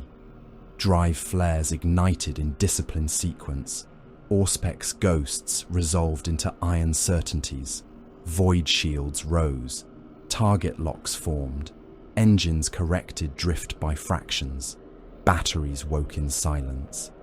Voidmaster Hemmick stood upon the command deck of the heavy cruiser Grudge of Votann and watched the enemy through layered hololithic projections. Her bridge was dim, dense, and functional. No wasted ornament, no banners to obstruct sightlines, no devotional clutter. Every surface held a purpose. Every crew station was locked into the logic of war. Kin void officers stood in restraint harnesses. Ironkin gunnery thralls processed incoming data without tremor. Cogitator banks whispered in machine cant. The air tasted of oil, recycled breath, hot metal, and the faint bite of overworked shield generators. Hemmick's face was pale in the light of the hololith. Her eyes did not widen at the scale of the Chaos Fleet. Her jaw did not tighten at the sight of the Grand Cruiser abomination hanging above Turg like a butcher's cleaver. She had no need to show fear to master it. Fear was an input. Inputs were measured. Measured things could be used. The abomination was vast, diseased with the architecture of treachery. Once, perhaps, it had belonged to the navies of mankind. Once, it might have borne a name sung by serfs in shipboard chapels. Now its flanks were swollen with armor grafts, brass plating, and rusted shrines. Its prow had been reshaped into a snarling skull-maw. Its gun decks spat flame into the atmosphere. Chains hung from its spine, each one carrying frozen bodies, broken vehicles, and the remains of devotional statues taken from worlds that had learned too late that their walls meant nothing. Its bombardment fire fell upon Harvester Fortress 5 in red-white spears. "Range," Hemmick said. "Closing by ordered increment," answered Ironkin helmsman Brook. "Abomination presents starboard mass. Escort screen partial. Plague barges shifting to intercept. Assault craft dispersal increasing. Conversion beam batteries, charged to battle tolerance. Drill torpedoes, loaded, spirits aligned, yield patterns verified."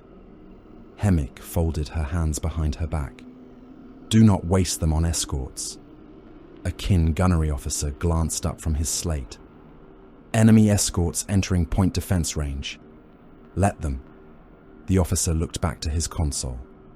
He did not question her.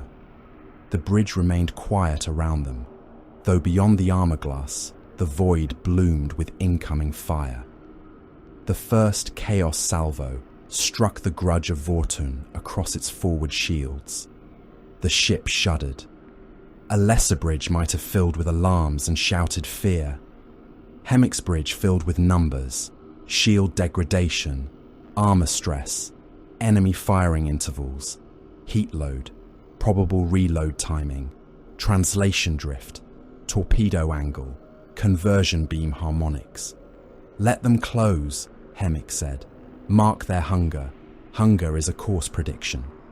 No one cheered. The kin calculated firing solutions and fired. The conversion beam batteries along the Grudge of Vortann's flanks released their stored wrath. Pale beams lanced across the darkness, thin and almost delicate at birth, then growing in impossible violence as distance fed them. They struck one of the abomination's forward escorts amidships.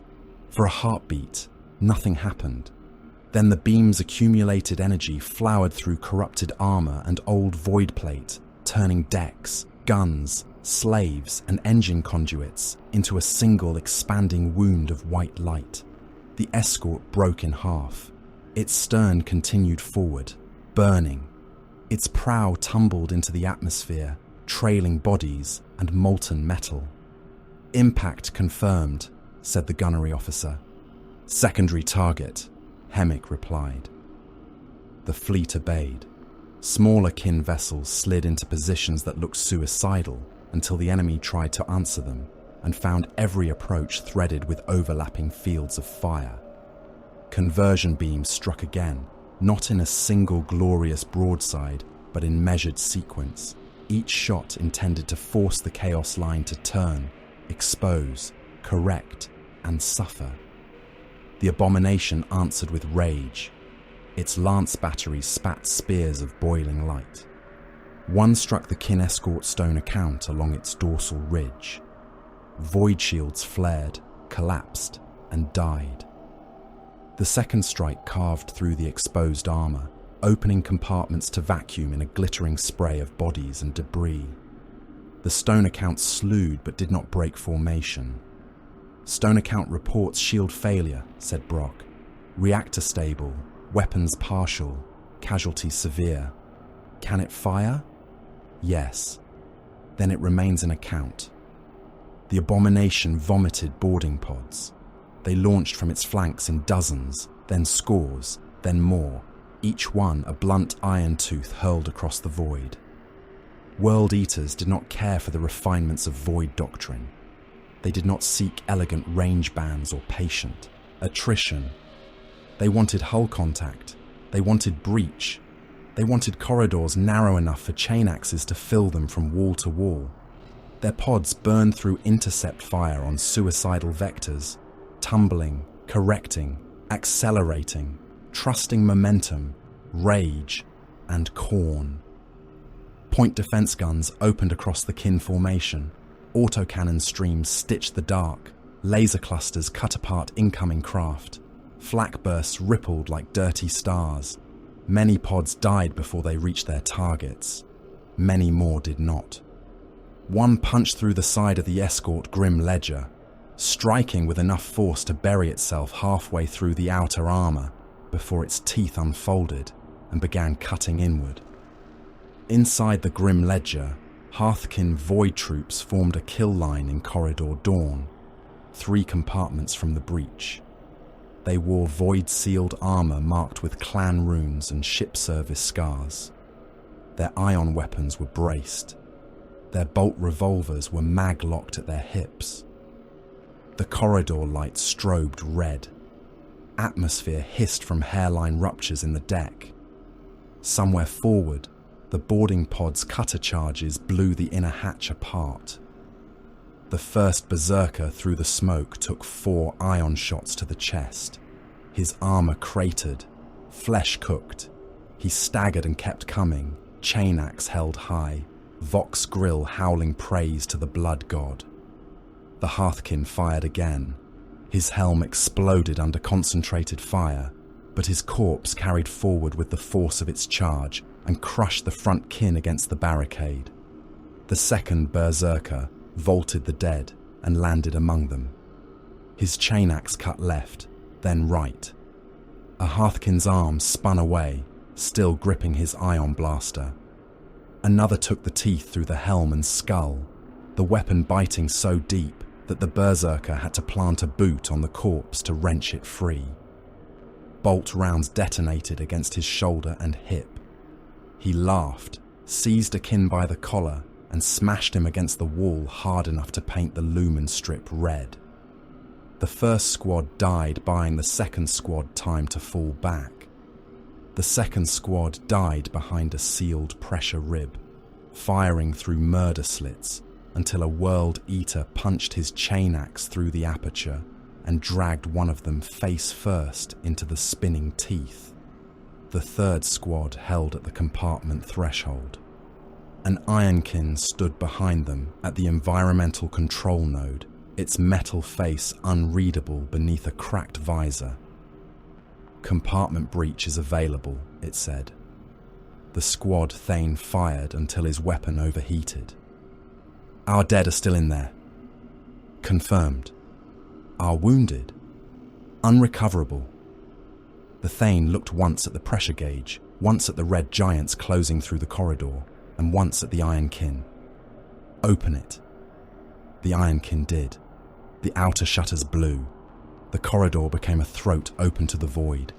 Atmosphere screamed out in a white torrent. Loose bodies, shell casings, blood droplets, severed limbs, smoke, and broken armor fragments tore backward into space. The berserkers maglocked their boots and kept advancing for 3 impossible steps. One reached the 3rd squad's barricade and drove his chainaxe into the Thane's chest before the vacuum pulled him sideways hard enough to rip his damaged boot clamps free. He vanished into the dark, still swinging. The Grim Ledger sealed the wound behind him. Boarding action contained, reported Brock on the Grudge of Votann's bridge. Grim Ledger reports 3 Void squads lost. Ironkin compartment control intact. Ship remains combat capable. Mark the dead, Hemmick said. Keep the ship firing. The drill torpedoes launched.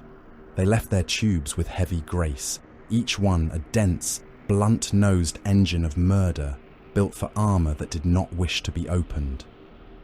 They crossed the void beneath the cover of conversion beams and escort fire, ignored smaller targets, and struck the abomination along its lower starboard quarter. One shattered against layered armor and died. 3-bit. Their adamantine noses spun. Their gravitic cutters screamed. They burrowed into corrupted plate, through outer hull, through slave decks, through ammunition lifts, through chapels where mortal cultists had been chained to brass icons and ordered to praise while shells passed overhead. The abomination tried to burn them out with internal defense charges. One drill torpedo ruptured early, gutting a shrine bay and spilling hundreds of burning slaves into the void. The others kept digging. Deep inside the Grand Cruiser, one found an ammunition cathedral. It detonated there. The explosion did not destroy the abomination.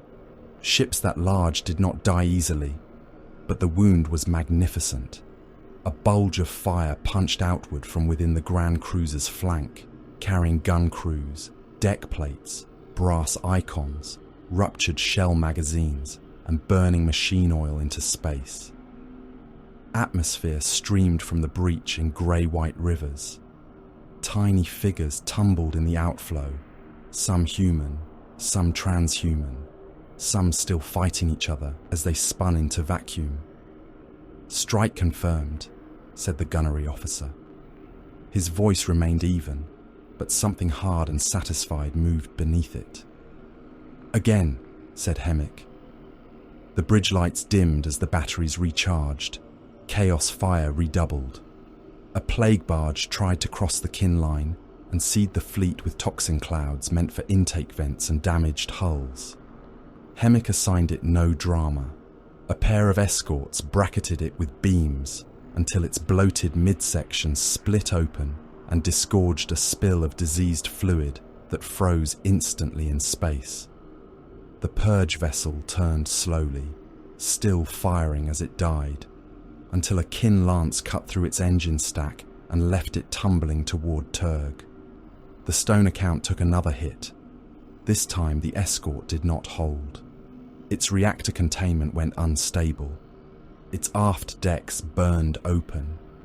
Its crew complement still showed living signatures in the forward compartments.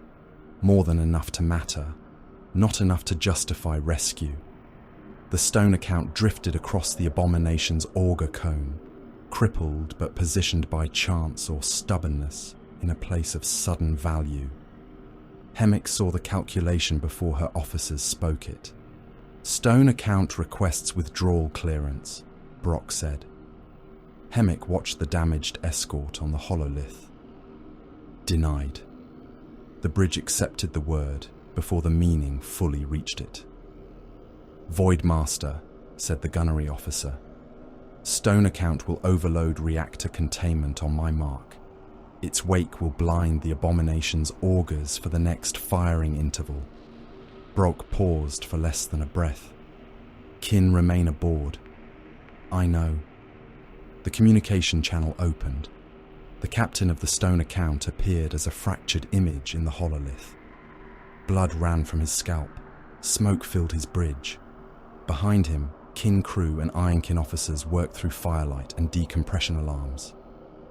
"Hemmick," he said. "Your ship is spent," she replied. "Aye." "Can you overload containment?" "Aye." "Your wake will blind the Grand Cruiser." The captain looked away, likely at his own damage slates, his own living sign tallies, his own ugly account. When he looked back, he did not ask for rescue again. "Clan Corith confirms debt paid," he said. Behind him, his crew began speaking over one another, not in panic, but in order. Clan codes, asset confirmations, ammunition states, gene lock keys, messages to be entered later if anyone survived to enter them. Forward vault sealed. Ironkin core banks purged. Clan Vane, Line 3, remembers. Cargo lost beyond recovery. Enemy in sight. Need keeps. Toil earns. The captain placed one hand against the command console. Stone account ready. Hemmick did not close her eyes. She watched because command required witness. Mark. The stone account's reactor became a small sun. Its death rolled across the void in a blinding wave of radiation, debris, plasma, and magnetic fury. The abomination's auger returns vanished behind the storm. Its guns faltered. Its course correction came late. Its wounded flank turned exactly where Hemmick had calculated it would. "Fire," she said. The grudge of Votann and its remaining escorts unleashed everything that had charged during the sacrifice. Conversion beams struck the abomination's exposed wound. Drill torpedoes followed. Macro shells from kin guns slammed into split armor. The Grand Cruiser shook beneath impacts that would have killed lesser ships outright. More of its gun decks burst. Its bombardment pattern broke. Its lower lance arrays went dark, one by one. Across Turg's orbit, the Chaos Line shifted. Not away, never away, but toward the kin fleet. That was enough. Enemy bombardment slackening over Shatterfields, Brock reported. Fumarok descent corridor visible. Interference remains severe, but passable. Harvester fortress shield strain, reducing by measurable fraction. Transmit to Thar, Hemmick said. The door is not open. It is unlocked. He may kick it. A moment later, the acknowledgement returned through static and storm distortion. "Debt entered," came Athar's voice. Hemmick allowed herself no smile. Minutes had been bought. Not victory, not safety. Minutes. In Void War, minutes were lives, corridors, landings, withdrawals, and the difference between a rescue and a memorial slate. The abomination turned its wounded mass toward them, bleeding atmosphere, slaves, and burning oil into the dark.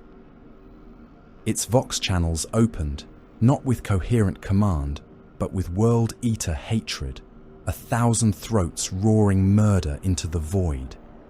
More boarding pods slid from its wounds, more assault craft angled away from Turg and toward Hemmick's fleet. Then the Auspex shrieked. A new contact emerged from Örgvayr. Then another, not one ship, not a squadron, a procession, butcher-proud assault craft, red and brass, riding the storm wake like teeth pouring from a broken jaw. Behind them came darker shapes, still half veiled by the ogre's lightless fire. Brock turned his iron face toward Hemmick. Voidmaster, enemy reinforcements translating, numbers increasing beyond first projection. The bridge waited. Hemmick looked at the new arrivals, at the burning world below, at the wounded abomination, at the open descent corridors paid for in kin blood and reactor fire. "Then we spend them faster," she said. The Fumarok range did not welcome armies. It devoured them. Black ridges rose from Turg's wounded crust like the broken teeth of a dead god, their slopes glassed by ancient lava and sharpened by ash storms that never truly ceased. Toxic fog crawled through the passes in yellow-grey sheets. It gathered in hollows, spilled over cliffs, and clung to armor seals with a patient malice. Ash lightning flashed without thunder, turning the world white for a heartbeat before returning it to blind red murk. Lava vents opened and closed in the mountainsides like infected mouths, breathing heat into air already thick enough to chew. Visibility was nearly nothing. A warrior could stand 10 paces from death and see only vapor. Panspectral scanners made the difference between battle and blindness. Nock trusted them more than he trusted his own eyes. The Hernkin leader crouched beside his bike on a ledge of cracked obsidian, one gloved hand resting on the machine's handlebar, the other adjusting the scanner rig folded over his shoulder. Data crawled across his visor in layered bands, heat signatures, motion ghosts, radiation spikes, vox scatter, chemical density, enemy mass, friendly beacons, terrain instability, magma pressure. Every reading was flawed by the storm, but flawed data was still better than heroic ignorance. Heroic ignorance got kin buried. Below him, through the fog, a World Eaters column moved northward from the burning reaches around Harvester Fortress 5. They were not marching. Marching implied order. They came like a wound opening across the mountain pass, red shapes pushing through the smoke, chain axes idling, bolt pistols clutched in fists, trophy racks clattering with skulls. Cultists and mortal dregs stumbled ahead of them in rags and scavenged flak armor, driven forward by fear of the demigods behind them. Some carried blades, some carried explosives, some carried nothing but the certain knowledge that the first minefield would belong to their bodies. Behind the cult rabble came the true threat, Khorne berserkers. Their armor glowed dull red in Nock's scanner returns, each one a furnace of movement and hatred. Their silhouettes strobed through the fog as ash lightning struck the peaks. Brass helms, horned crests, chain blades, chain axes, bolt pistols, shoulders hunched forward as if the whole universe were a door they meant to break with their faces. Farther back, larger signatures bounded between heat shadows, 8-bound. Nock's mouth tightened. The scanner tried to classify them as infantry, demon, heavy assault asset, and environmental error all at once. It failed, corrected, failed again, and marked them with black threat runes. That was enough. Anything the machine could not comfortably name had to be treated as worth killing before it came close. His Vox clicked twice. Pioneer bands. "In position," said Harl, his second, from the western spur. Sagittars hidden below ridgeline. Light gunships holding low under ash cover. Mines armed. False distress beacons ready. "Enemy count?" Nock asked. "Too many for a clean ledger." "Then keep the ledger dirty." "Aye." Nock shifted the range map with a blink click. The Fumarok passes opened across his visor as a mesh of kill routes, retreat angles, collapse points, and lure markers. His orders from Thar were simple. Do not defeat the World Eaters. Enrage them. Draw them away from Fortress 5. Split their assault mass. Make their strength useless in broken country. That suited Nock. Trying to meet World Eaters head-on was a poor use of kin. Trying to humiliate them into wasting themselves was efficient. He opened the local band. "All bands, first cut, no glory, no standing kills. Fire, mark, Withdraw. Make them chase. Engines answered in the fog. Hernkin bikes ghosted from behind basalt teeth, low and fast, gravitic suspensors whining beneath the scream of the storm. Their riders moved like shadows with guns. They came in from the World Eater's rear arc and fired before the enemy knew they were there. Magna coils cracked, rotary weapons snarled, ion bursts stabbed through the sulfur murk. Cultists disappeared in sprays of red and black. A berserker turned just in time to take a shot through the back of the knee, his leg folding under him as the joint blew apart. Sagittor all-terrain vehicles surged from concealed gullies on Nock's mark. Their tires and grav plates skidded over obsidian slopes, armor scraping sparks from the black stone. Turret weapons hammered the column. One Sagittor raked the pass with hileless fire, cutting through cultists and stitching white impacts across berserker plate. Another fired into the cliff face above the enemy, bringing down a sheet of razor shale that buried a dozen screaming mortals and one red-armored giant to the waist. The World Eaters responded exactly as Nock had expected. They charged. No hesitation, no consultation, no attempt to secure the high ground. The rear of the column turned into a boiling mass of rage. Berserkers sprinted through their own cult screens, trampling slaves beneath armored boots, firing bolt pistols into the fog, chain axes roaring as they came uphill. The wounded one with the ruined knee dragged himself forward on one hand, his severed leg trailing by strips of flesh, chain axe clenched in his teeth. He laughed through a broken Vox grill until the first mine took him and three of his brothers in a bloom of stone and meat. The minefield woke. Charges buried beneath ash and glass detonated in ugly sequence. Not all at once. That would have wasted pressure. Nock's pioneers had set them like teeth in a jaw. One blast took the leading berserkers. The next waited until the second rank leapt over the dead. The third fired beneath the heaviest heat signatures. Red armor spun through the air. Limbs came away.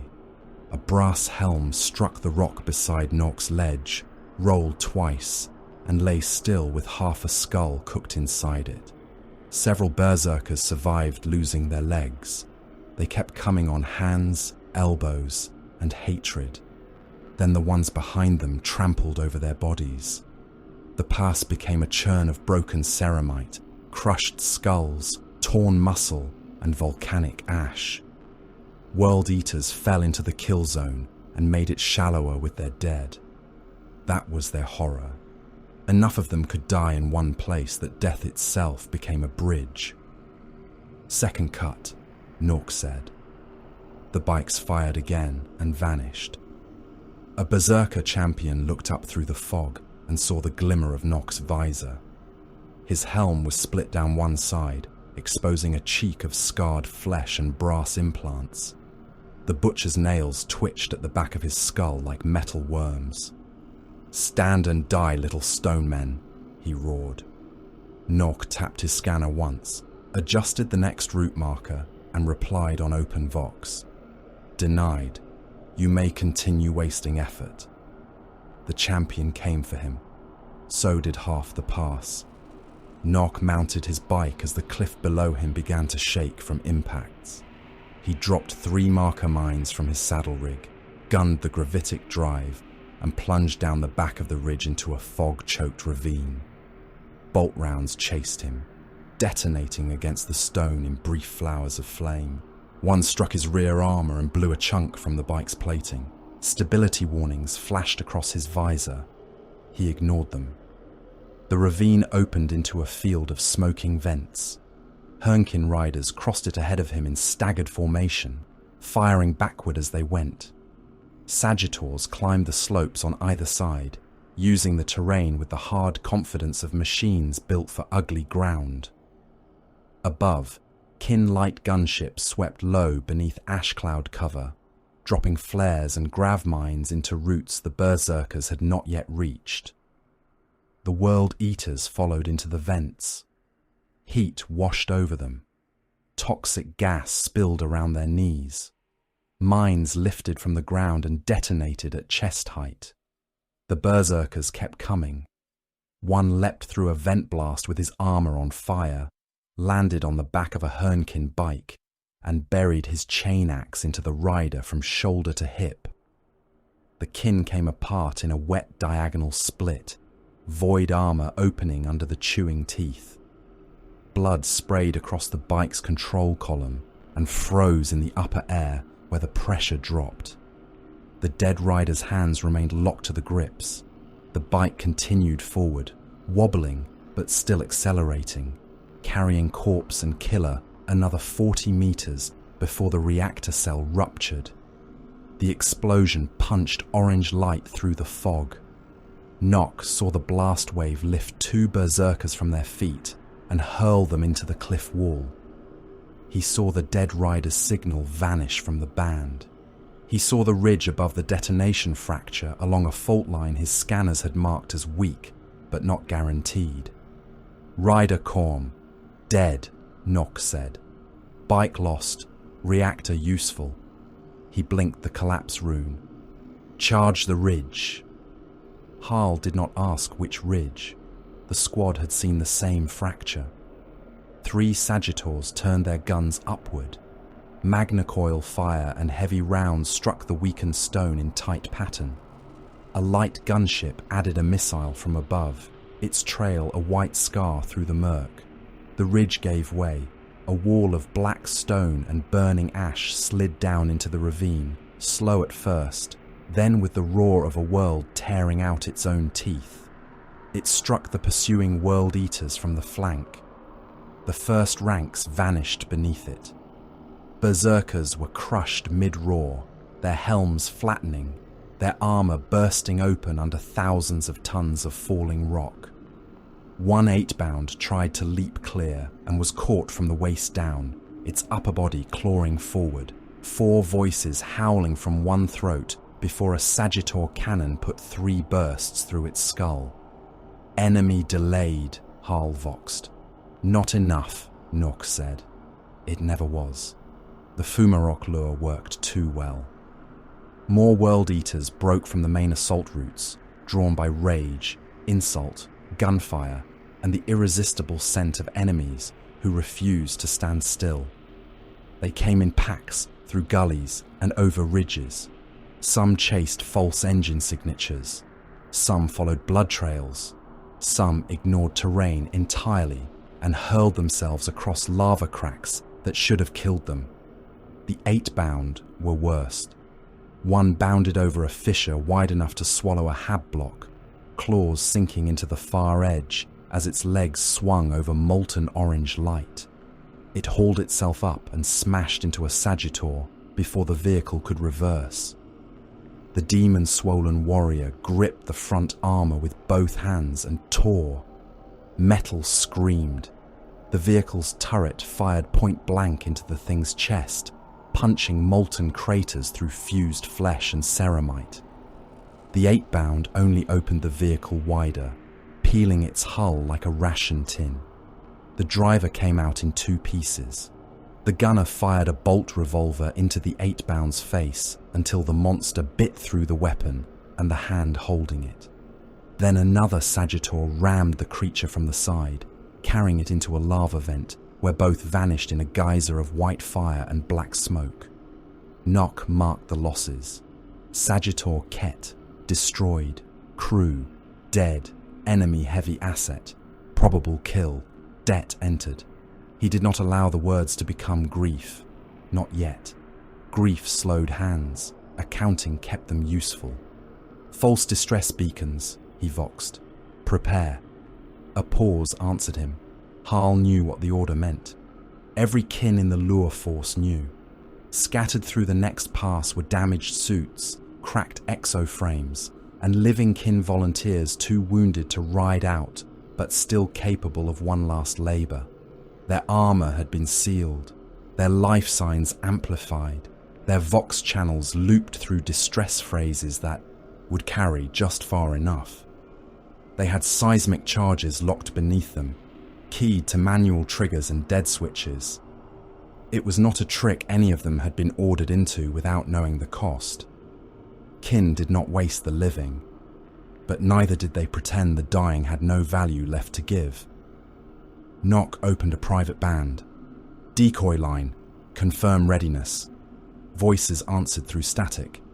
Beric, ready, left lung gone, still breathing enough. Call transferring, ready, legs trapped, charge armed. Ironkin unit tech, ready, mobility lost, function remains. Derve, ready, tell my clan the debt is marked clean. It will be, Nock said. The false distress calls began. Kin wounded, aid required, coordinates attached. Seal failure, cannot move, enemy closing. Guild asset alive, request extraction. The phrases repeated, broken and urgent, just human enough to be bait and kin enough to sting. The world eaters heard. They turned toward the signals with the cruel joy of hunters finding trapped prey. Packs broke from the main pursuit and charged into the narrow pass, chain axes raised, laughing as they came. One fired his bolt pistol into a prone armoured figure and blew the upper body open. The dying kin beneath triggered his charge with the hand he had left. The pass erupted. Seismic charges went off in a staggered thunderclap, not blasting upward, but downward and inward. The ground split along fault lines mapped by pan-spectral scan and old mining sense. Entire shelves of basalt dropped into magma fissures hidden beneath crusted ash. Berserkers fell with them, still screaming hatred as the molten rocks swallowed their legs, waists, chests. Some tried to climb out over the bodies of their brothers. More charges fired. The fissure widened. Red armor sank into orange fire. One World Eater caught the edge with both hands and began hauling himself up, armor bubbling from the heat. Ironkin Unit Tech, half buried under stone and missing both legs, raised an ore pistol and shot him through the visor. Then the Ironkin's own charge fired, and the ledge vanished. Nock watched the kill field collapse. For a moment, the fog lit from beneath by magma and burning bodies. The Fumarok range looked like the inside of an opened furnace. World Eaters died there by the score. Cultists died by the 100. 2 8-bound vanished into the deeper cracks and did not emerge. A third climbed out skinless from the waist down, dragging trails of fire behind it until concentrated gunship fire finally smashed it flat. The kin paid for it. They paid in scouts who knew the Fumarok passes by smell and stone memory. They paid in pan-spectral scanner rigs that could not be replaced before the next battle. They paid in bikes, Sagittors, gunships, trained riders, Ironkin processors, and wounded volunteers whose final labour had been to make their own deaths useful. Every victory was an ugly transaction. Nock kept the tally aloud as he rode through the fog with the remaining pioneers. Korm, dead. Bike lost. Reactor useful. Beric, dead. Charge successful. Coal transferring, dead. Fissure opened. Ironkin Tech, dead. Edge denial confirmed. Sagittor Ket, destroyed. Enemy heavy asset killed. Gunship Yorv, damaged but flying. Scanner rig 3-fold lost. Scanner rig 7-fold lost. Harl still breathing. Remember, don't forget to like, comment, and subscribe. Support helps. Unkind to sound surprised, Harl voxed. I marked it as useful. Generous. Ahead of them, the World Eaters roared in the murk, but the sound had changed. It was no longer the forward thunder of a massed assault moving toward Fortress 5. It was broken, scattered, pulled northward by insult and blood. Packs were chasing ghosts through passes they did not understand. Champions were wasting themselves against empty ridgelines. Eightbound were hunting signals that vanished before contact. The Fumarok range had taken their fury and made it heavy. Nock climbed one last ridge and looked south. Through a thinning wound in the ash cloud, he saw the Shatterfields. The sky above them had begun to fill with descending fire. Kin landers came down in disciplined streams through the corridor Hemmick had bought in orbit. Hecaton carriers, Sagittor drops, armoured transports, cargo haulers, gunships, all descending into flak, ash, and volcanic light. Their engine trails burned white against the red world. Their hulls glimmered through the storm like iron seeds thrown into a grave. Nock adjusted his scanner. The enemy mass around Fortress 5 had thinned by enough to matter. Not enough to make survival likely. Enough to make action possible. He opened the command channel. Rathar. Fumarok lure holds. Enemy split. Their rage runs north.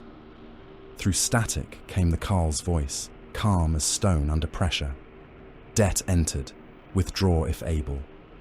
Nock looked at the remaining runes of his pioneer bands. Too few. Still moving.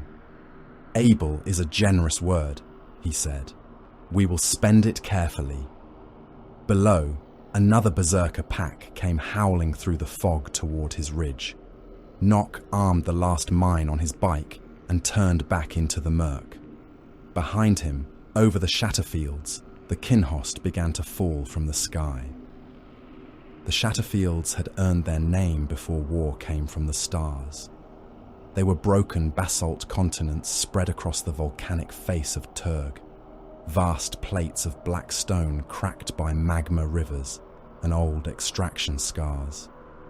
Ruined crawler roads crossed them in jagged lines, half swallowed by ash dunes, lava spill, and impact craters from ages of industrial labour. Drilling plains lay split open to the furnace beneath the world, their rig towers leaning like dead giants over trenches of glowing rock. Every gust of wind carried glass dust. Every tremor threatened to open the ground. Every ridge hid either fire, enemy guns, or the dead. Then the Kin drop offensive came down through the burning sky. The descent was not a clean arrival. It was a plunge into a meat grinder made of atmosphere, flak, smoke, and falling wreckage. Landers screamed through cloud layers bruised red by orbital fire. Anti-air batteries taken by cultists and world eaters hammered upward, filling the air with bursting shells. The Purge fired toxin warheads into the descent lanes, leaving black blooms that spread like ink in water. Chaos attack craft clawed through the storm, guns flashing, engines howling, hulls burning as Kin interceptors cut through them and were cut apart in return. The sky became deafening. Engines roared, shields shrieked, hulls cracked, Vox channels flooded with clipped orders, casualty tags, impact warnings, and machine spirits protesting stress beyond tolerance. A Kin lander took a direct hit above the eastern plain and came apart in a flower of burning armour, its cargo of hearthkin and munitions scattering across the Shatterfields in molten fragments. Another descended too hard, crushed its landing struts, slid across basalt in a storm of sparks, and still managed to disgorge its warriors before its reactor died. Others landed exactly where calculation had demanded. Hecaton land fortresses struck the ground like iron verdicts. Their gravitic descent systems howled against Turg's unstable air, bringing them down through fire corridors while their turrets were already firing. Sagittor vehicles dropped from armoured cradles, hit the basalt, bounced, corrected, and surged outward in packs. Hearthkin disembarked in disciplined blocks, not running, not cheering, not wasting breath. They formed lines beneath falling ash, weapons shouldered, void armour sealed, clan runes glowing on their chest plates. Einar Hearthguard advanced behind them like walking bunkers, exo-armor locked, plasma and concussion weapons ready, each step heavy enough to crack slag crust beneath their boots. Behind the first ranks waited the Chthonian berserks. They were not frothing madmen. Their fury was a tool held close to the body until it was time to spend it. They stood with concussion mauls, plasma axes, mining augmetics, and furnace-scarred armor, watching the red enemy mass across the killing ground. Some had painted guild marks over fresh grief. Some carried the names of sealed kin scratched into their weapon hafts. They did not chant. They did not roar. They breathed through their masks and waited to meet chain axes with labor made violent. Thar the Destined descended in the heart of the spearhead. His command Hecaton hit the Shatterfields amid a storm of shellfire. The transport's suspension groaned. Its armor rang beneath impacts. Through the vision slits and layered pict feeds, Thar saw the war open around him as a pattern of heat, movement, debt, and timing. The landers had come down under pressure, but not broken. The void corridor still held by fractions. The Fumarok lure had drawn enough of Hakatar's strength north to thin the first defense. Harvester, Fortress 5 remained in enemy contact. Fortresses 2, 3, and 4 still had recoverable assets. The purge was shifting westward. The account was ugly. It was not yet failed. His command vox opened across the landing force. Advance by thirds. Recover the living. Deny the dead. Kill what closes. That was all. No speech about glory. No promise of deliverance. No soft lie that they would all return.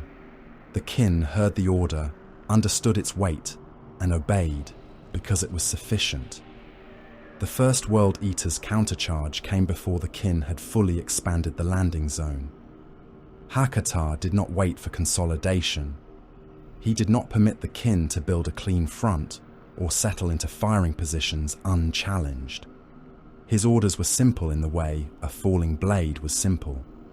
Cross the killing field, accept the losses, reach melee, turn technology into meat. The berserkers came from the smoke and crater lines in a red wave.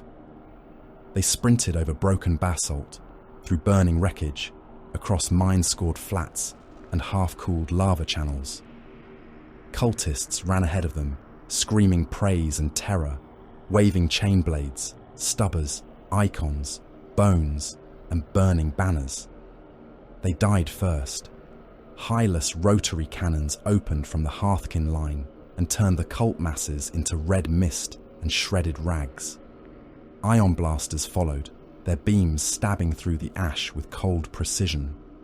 Bodies burst, cooked, and fell. Magna rail rifles fired with brutal finality, each shot punching through a berserker and the warrior behind him, blowing out ceramite, spine, organs, and armor seals in a single line of ruin. The kin did not waste shots. Every corpse was a solved problem. The World Eaters solved problems differently. They came through the fire. A berserker took a magna rail round through the abdomen that tore out half his torso and still ran 6 more strides before falling into the Hearthkin line. Another lost an arm to ion fire, snatched his chain axe into his remaining hand, and vaulted over a burning cultist to reach the first rank. Bolt pistol shots cracked from the red wave, detonating against void armor and turning disciplined warriors into broken shapes of blood and shattered plating. A pack of berserkers charged straight into overlapping fire from 3 Sagittors, lost half their number, and closed anyway over the steaming bodies of their brothers. Then the lines met. The sound changed. It was no longer a battle of fire lanes and descent vectors. It became slaughterhouse wrestling beneath a volcanic sky. Chain axes chewed into kin void armor, teeth screeching as they bit through reinforced plating and found flesh beneath. Plasma blades burned through brass-trimmed ceramite, leaving smoking cuts in traitor armor and boiling the meat inside. Concussion mauls struck with thunderclap force, caving helms inward, pulping skulls, snapping necks, crushing rib cages flat. Faceplates split, hands were severed, helm lenses burst under fists. Warriors killed at arm's reach because there was no farther distance left. A Hearthkin Thane drove his plasma blade into a berserker's throat seal and twisted until fire spilled from the traitor's helm. The berserker died with both hands locked around the Thane's shoulders, crushing armor inward until bone broke beneath. They fell together. Another World Eater climbed over them, only to be caught by an Einhir Hearthguard, whose concussion gauntlet smashed through the traitor's breastplate and tore out the furnace of his chest in a wet burst of black blood and broken rib. The Einhir line advanced like a wall that had learned hatred. Bolter fire sparked from their armor. Chain blades glanced from reinforced plates. They answered with close, heavy violence. One Hearthguard seized a berserker's chain axe wrist, crushed the gauntlet until the weapon fell, then headbutted the traitor hard enough to crack both helms. Another fired point blank into an 8-bound's knee, severed it with plasma, and held position as the demon-swollen thing fell forward onto him. Both vanished beneath the press until a Chthonian berserk leapt in and brought a plasma axe down through the 8-bound's spine. The Chthonian berserks entered the fight when Thar gave the word.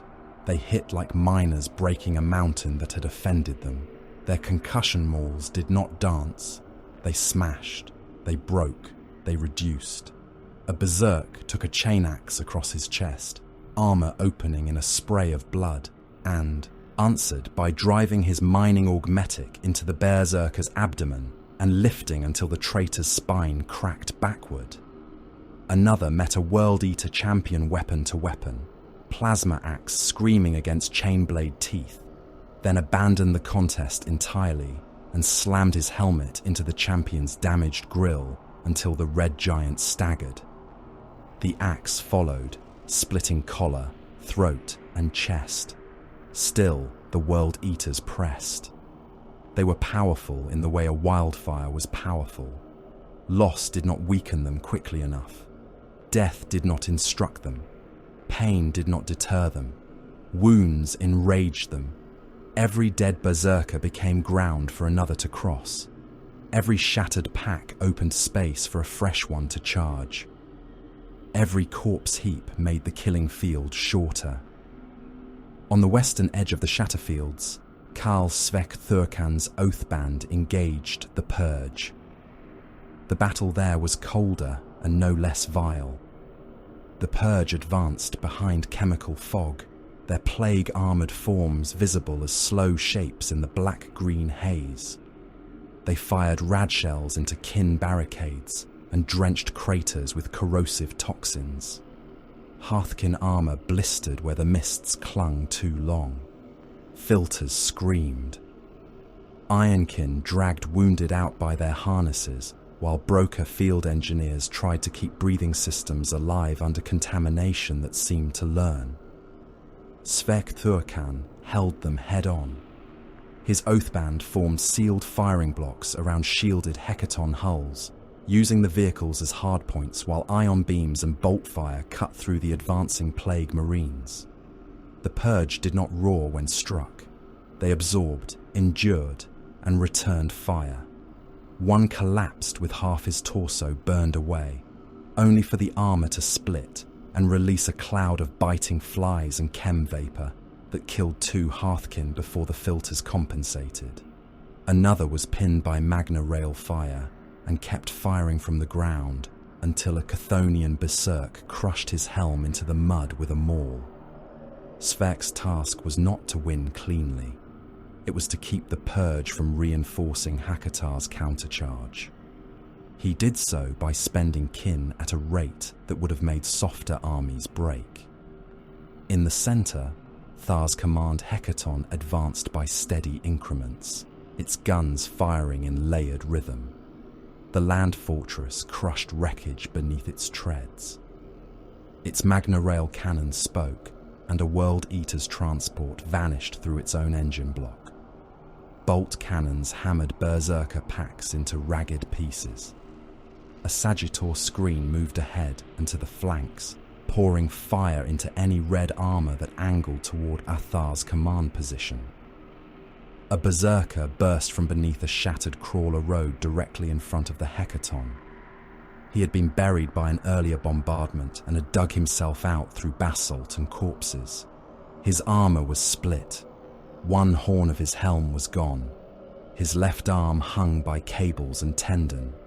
He threw himself under the land fortress with a howl that cut through every Vox channel nearby. The Hecaton's treads took him. For a heartbeat, he vanished beneath their weight. Ceramite cracked. Bones burst. His body flattened under the armoured mass. But before death finished him, his remaining hand drove a chain axe upward into the suspension assembly. The teeth caught. The weapon jammed. The dying Berserker's arm tore free from his body, still locked around the haft. The Hecaton slewed.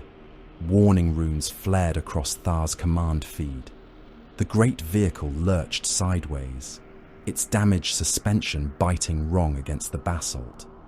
The driver fought it, but Turg's ground was broken and treacherous.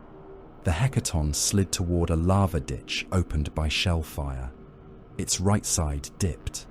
Armor screamed against stone. The rear hatch buckled under heat wash. "Brace," said Thar. The Hecaton slammed down at an angle, half its weight hanging over the ditch. Fire burst through a damaged lower compartment. 3 Hearthkin inside were caught before the emergency seals could close. Their armor blackened. Their bodies burned upright, locked in their harnesses as flames filled the troop bay. One managed to fire through the side slit until his weapon cooked off in his hands. Outside, their squad mates did not turn away. They kept firing over the wreck, using the tilted hull as cover, cutting down the Berserkers rushing to exploit the damage. One kin cried a clan name over the Vox. Another answered, "Entered." Then the line resumed its rhythm. Thar climbed from the command hatch into ash and heat. His armor was scored by fragments. The blade of the ancestors rested in his grip.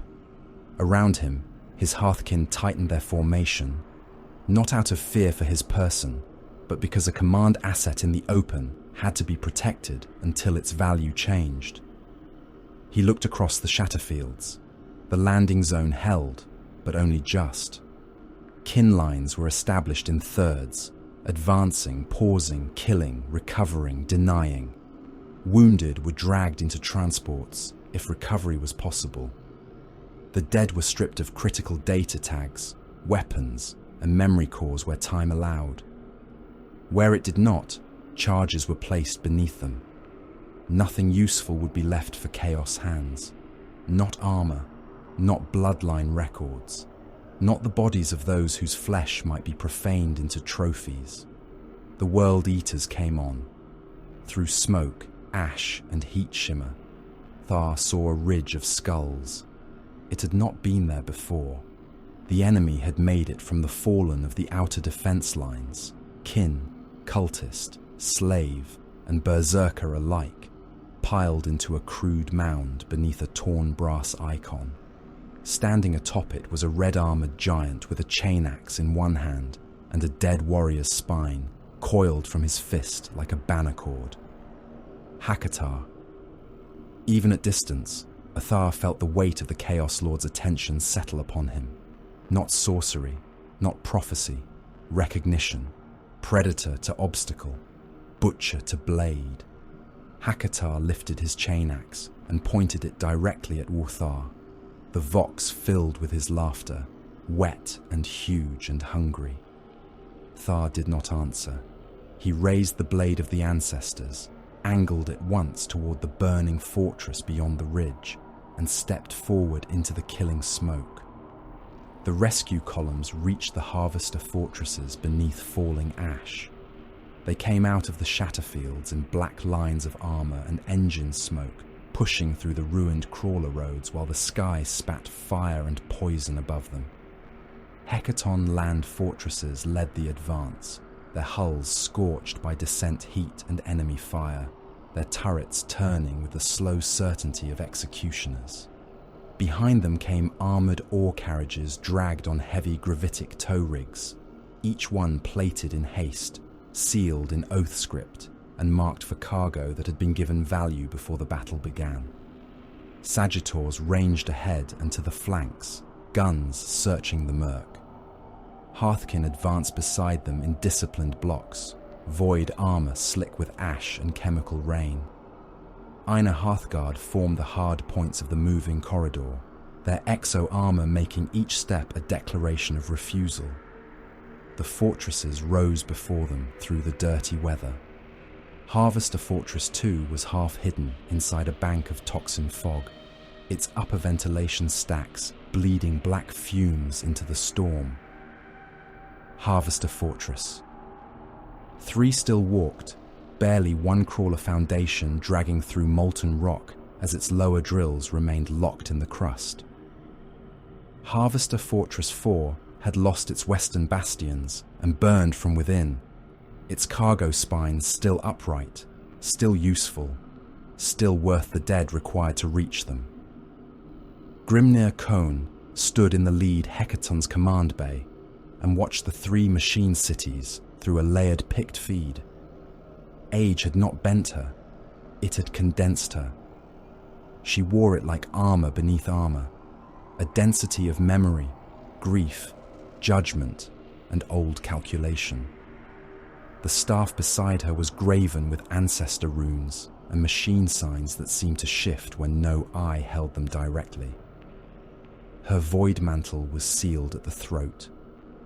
Her face was lined, severe, and pale in the amber light of the Hecaton's interior. The crews around her spoke in clipped reports, but their voices lowered when they addressed her, not out of softness, but because something in her presence made wasteful sound feel indecent. The ancestors moved with her, not as ghosts, not as the shrieking warp echoes of foolish human superstition. The Votann did not need such theatre. Yet the air around Kone seemed full of old verdicts. Cogitator runes steadied when she looked upon them. Ironkin paused a fraction longer in her proximity, as if listening to a frequency no flesh-born kin could hear. Wounded warriors made room for her without being ordered. Even the roar of bombardment outside seemed, for a moment, merely another entry waiting to be made. Fortress 2 has living clusters in lower habs and furnace decks, reported an Ironkin evacuation officer. Filter endurance degraded. Toxin. Penetration rising. Fortress 3, Kone asked. Primary ore vaults intact. Guild map cores secured but not extracted. Living miners in shaft arteries and refineries south. Enemy within upper industrial levels. Fortress 4, gene ledgers intact, machine cores intact, western approach compromised, purge elements advancing through chemical cover. Kone studied the 3 fortress schematics as they rotated before her. Every rune was a life, a cargo, a tool, a memory, a loss, a cost. She did not look for hope. Hope was too shapeless for command. She looked for balance. Begin with Fortress 3, she said. Uncouple ore vaults, extract gene records and guild map data. Hearthkin to seal corridor flanks. Einhir to breach and hold. Chthonian teams forward under armour. Ironkin to casualty sorting and load priority. A young Thane near the hatch checked his ion blaster and nodded once. And those not at priority. Kone looked at him. He already knew. Enter them, she said. The rescue began as industrial war. The first Hecaton pushed into range of Fortress 3 under a storm of bolt fire and falling rock. Its guns opened on World Eater packs, trying to cut through the lower cargo artery, hammering them into the basalt with magna rail force and bursts of heavy fire. The ore carriages swung behind it, armoured couplings screaming as they were hauled through shell craters and molten slag. Hearthkins spilled from side hatches and formed a corridor of bodies and weapons from the Hecaton line to the fortress cargo locks.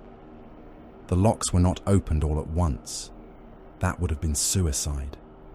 They were opened by sections, each one scanned, purged, braced, and entered under overlapping guns. Inside, the fortress was a cavernous nightmare of labour interrupted by slaughter. Ore cathedrals stretched upward into darkness, their gantries jammed with cargo pallets, broken cranes, and bodies in Guild void gear. Mag-lift shafts had become chimneys of smoke.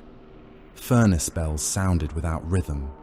Warning lumens painted everything red.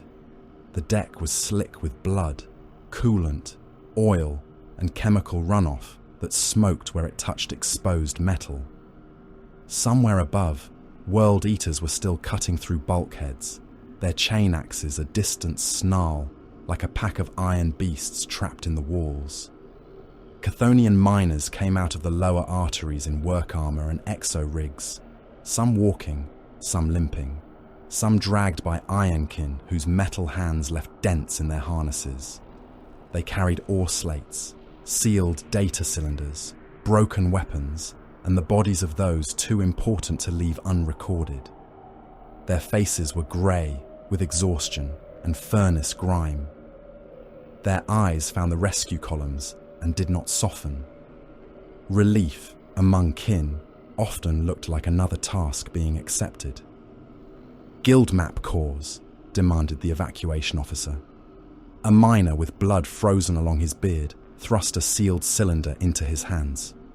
Lower seams, deep magma roots, all of it. Foreman Morn held South Refinery long enough to cut the copy. Foreman status? Unknown. Entered as unknown. Enter him as fighting, the miner said. The officer glanced at him, then changed the mark. Entered as fighting. Farther down the corridor, an ore vault the size of a hab block was being uncoupled, while enemy fire struck the outer hull. Kin engineers crawled over its coupling mechanisms, severing power feeds and unlocking gravitic lift plates under the cover of Hearthkin shields. The vault groaned as it came free.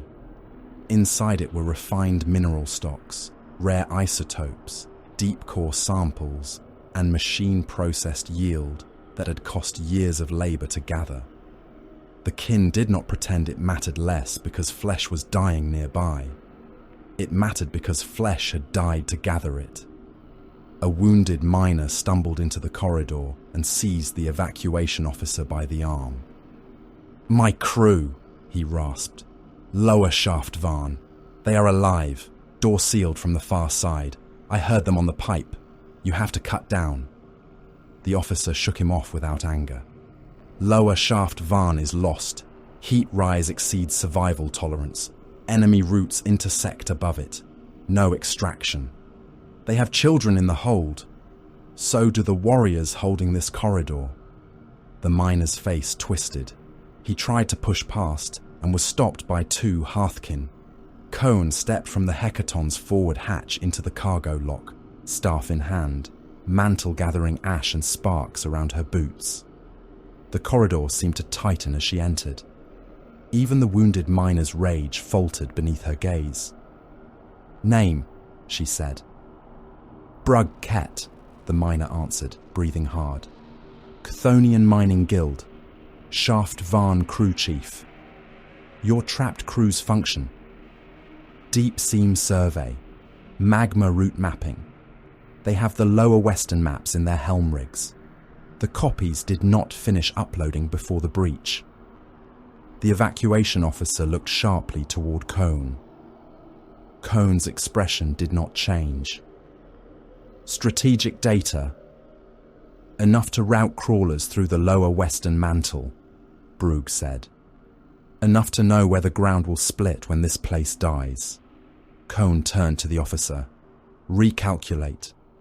The ironkin beside the officer processed before the fleshborn could speak. Extraction becomes high value if guild map data remains local and unrecovered. Required assets: 1 breach team, 2 Hearthkin squads, 1 Einhir guard, 1 cutter rig. Survival probability poor. Data value significant. The evacuation officer's jaw tightened. We would lose more than we save. We are not saving, Cone said. We are balancing. Brugg stared at her, unable to tell whether he had been granted mercy or used as a component in an equation. Cone held his gaze. Mercy is not lesser because it is useful, she said. Nor is usefulness gentle. Go with the breach team. If your crew lives, bring them. If they cannot move, take the maps. If neither can be done, burn the shaft clean. Brugg bowed his head once, hard. Det entered. He went. Outside, the purge reached the first rescue corridor of Fortress 4. They did not charge. They advanced. Plague rounds burst against the Hecaton's void shields in wet flashes of green and black. The shield skin rippled, holding back toxin clouds that splashed across its surface and ran down in sheets like rotten rain. Filters screamed across the kin vox. Hearthkin armor turned slick with chemical runoff. Warning runes flashed as sealant layers began to blister beneath contaminants that gnawed at plasteel and ceramite alike. The purge came behind the poison. They moved with a slow certainty that was more obscene than haste. Their armor was bloated, pitted, and stained, every plate corroded by devotion to annihilation. Flamers hissed in their hands, not with clean promethium, but with alchemical fire that left crawling residue wherever it touched. Rad weapons thumped. Chemshells burst in corridors and turned the air into murder. They made every rescue route a death tunnel, not by fury, but by patience. Karl Svek Turkan's distant oath band held many of them at bay in the Shatterfields, but enough had reached the fortresses to make every breath contested. At Fortress 4's eastern cargo lock, a Hearthkin squad vanished inside a poison burst. Their armor seals held for a few heartbeats, then one filter failed, then another. The squad did not fall immediately. They fired until their lenses ran black from the inside. One warrior staggered forward, still shooting, as blood and liquefied lung matter spilled from his grill. When he dropped, the kin behind him stepped over the body and sealed the corridor with fire. The Einhir counterattack came through the smoke. They advanced like armoured statues made suddenly alive, heavy exo-frames shrugging off rounds that would have pulped lighter troops. Radfire sparked against their plates. Plague knives scraped harmlessly across their reinforced greaves. A flamer washed them in diseased fire, coating them in bubbling chemical slime. They kept walking. One Einhir drove his concussion hammer into a plague marine's chest and flattened the corrupted warrior into the deck. Armor cracked. Bones burst. Filthy fluids jetted from the seams. The plague marine's hand still rose, pistol firing twice before a second hammer strike reduced helm and skull to black paste. Another Einhir seized a purge warrior by the throat, slammed him against the cargo lock, and held him there while a Hearthkin with a plasma blade cut through the bloated belly and cooked everything inside the armor. The purge kept rising until the kin burned them completely. It took fire, ion, plasma, and discipline. It took sealing corridors with living enemies still moving in them and venting furnace heat through access ducts until corrupted flesh, crisped to the bone. It took leaving wounded kin behind chemical shutters, because opening them would have turned a corridor into a grave for all who followed. It took hard voices saying harder things. Seal threshold. There are still signatures. Contaminated. Kin signatures. Contaminated kin signatures. Seal threshold. The door closed. No one struck it afterward. No one begged through it. That made it worse. By the time Fortress 2 began loading, the rescue columns were stained with ash, blood, chemical rain, and the fine grey dust of burned armour. Ore carriages filled with cargo in ranked order. Living miners first, when they carried irreplaceable skill or memory. Gene records in cryo-ledgers under armed guard. Ironkin cores in shock caskets. Guild map data sealed in triple cases. Machine cores with Votann-linked fragments. Refined ore. Rare isotopes. Ammunition. Tools. Wounded without critical knowledge if space remained. Some wounded were saved. Some were not. A kin with both legs gone, and his suit leaking blood into the deck, watched an Ironkin casualty sorter pass him by. He did not plead. He looked down at the slate clipped to his chest, read the priority mark, and laughed once. Low return. Transport capacity constrained, the Ironkin said. Aye, leave me charges. The Ironkin placed a satchel of demolition charges beside him, checked the detonator, and rested one metal hand briefly against his shoulder. Det witnessed. The wounded kin nodded. Need keeps. Toil earns, said the Ironkin. Cone walked the length of the evacuation corridor as the last ore carriage from Fortress 3 locked into place. Around her, kin fought, bled, loaded, sealed, and burned. She paused beside a row of bodies awaiting memory tag recovery. There was no time to recover all of them. The living needed the corridor. The cargo needed movement. The enemy needed killing. A Hearthkin officer approached, armor dented, one lens cracked, blood running down the side of his neck. Grimnir, he said. Fortress 3 cargo line is moving. Fortress 4 eastern route holds by thirds. Fortress 2 lower habs report final extraction. We cannot hold all 3 corridors much longer. We were never asked to hold them long, Cone said. Only long enough. Only long enough. The officer hesitated. How many do we leave? Cone looked toward the burning mouth of Fortress 2, where the Purge's toxin clouds crawled against shield barriers and World-Eater vox howls echoed faintly from the north.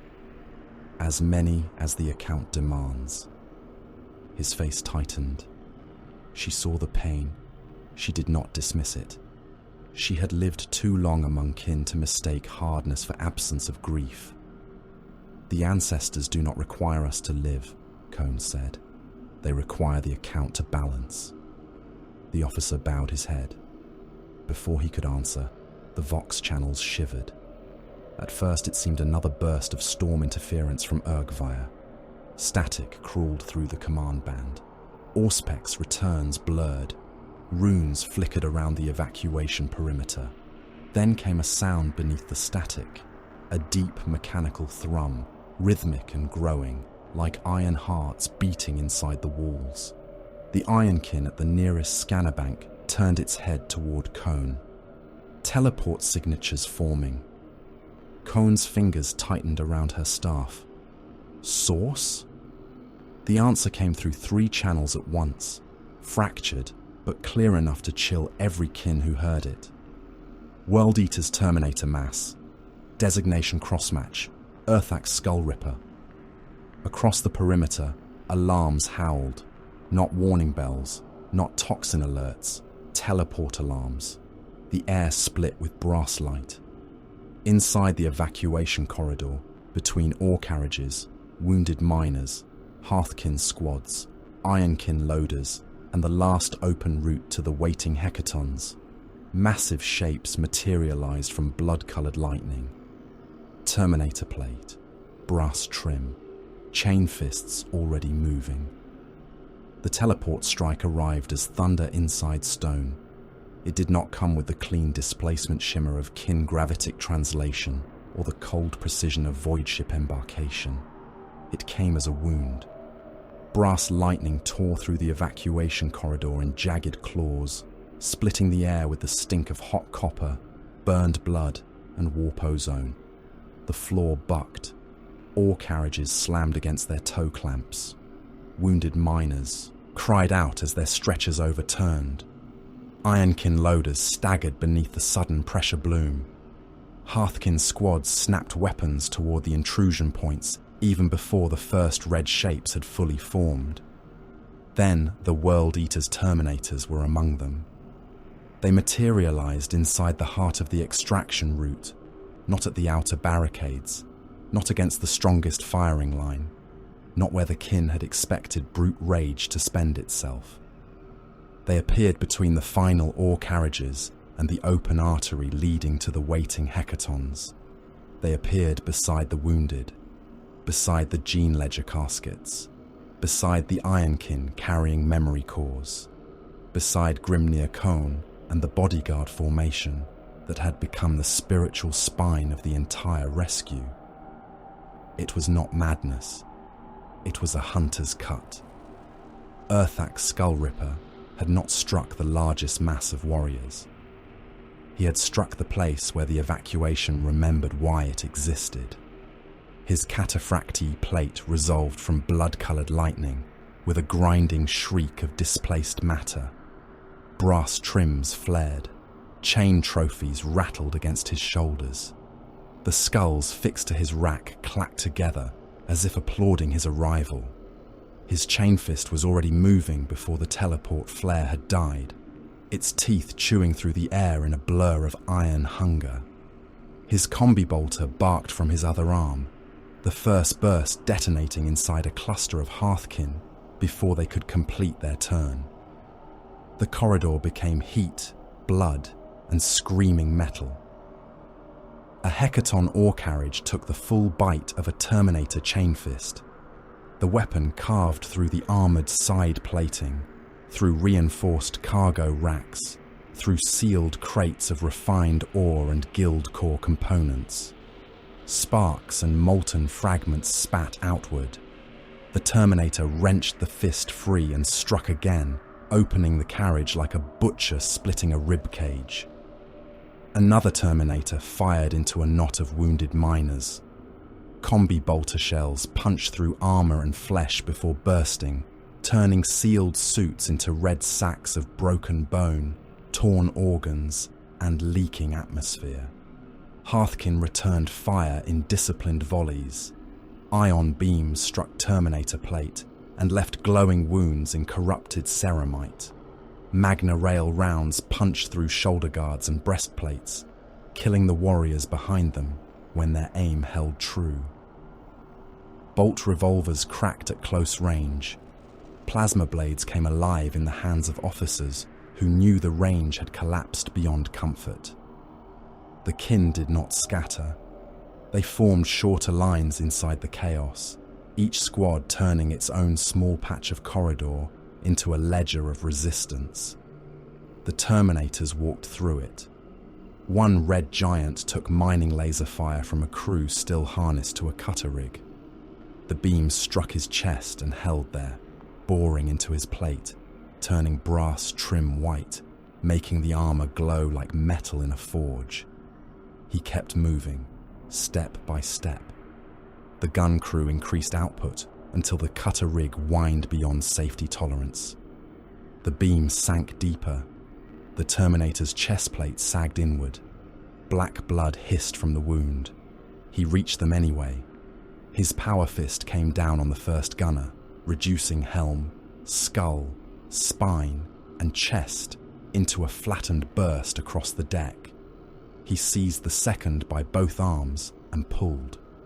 The kin came apart at the shoulders, blood spraying across the glowing armor. The third tried to reverse the cutter rig and use the mounting arm as a ram.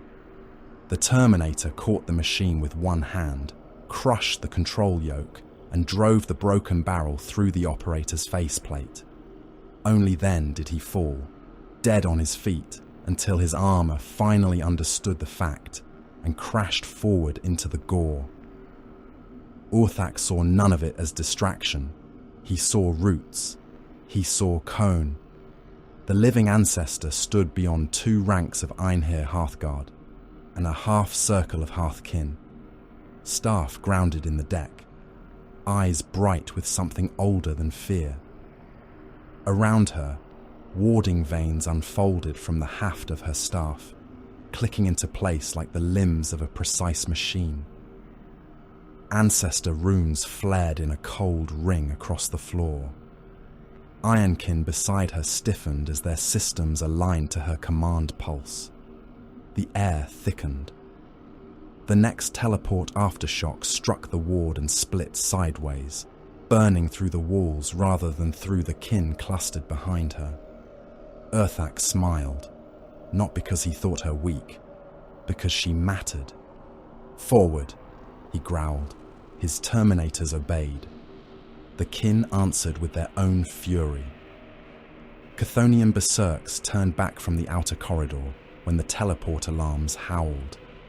They came at a run through smoke and chemical runoff, carrying concussion mauls, plasma axes, mining limbs, and the grief of abandoned shafts. They had no expectation of survival.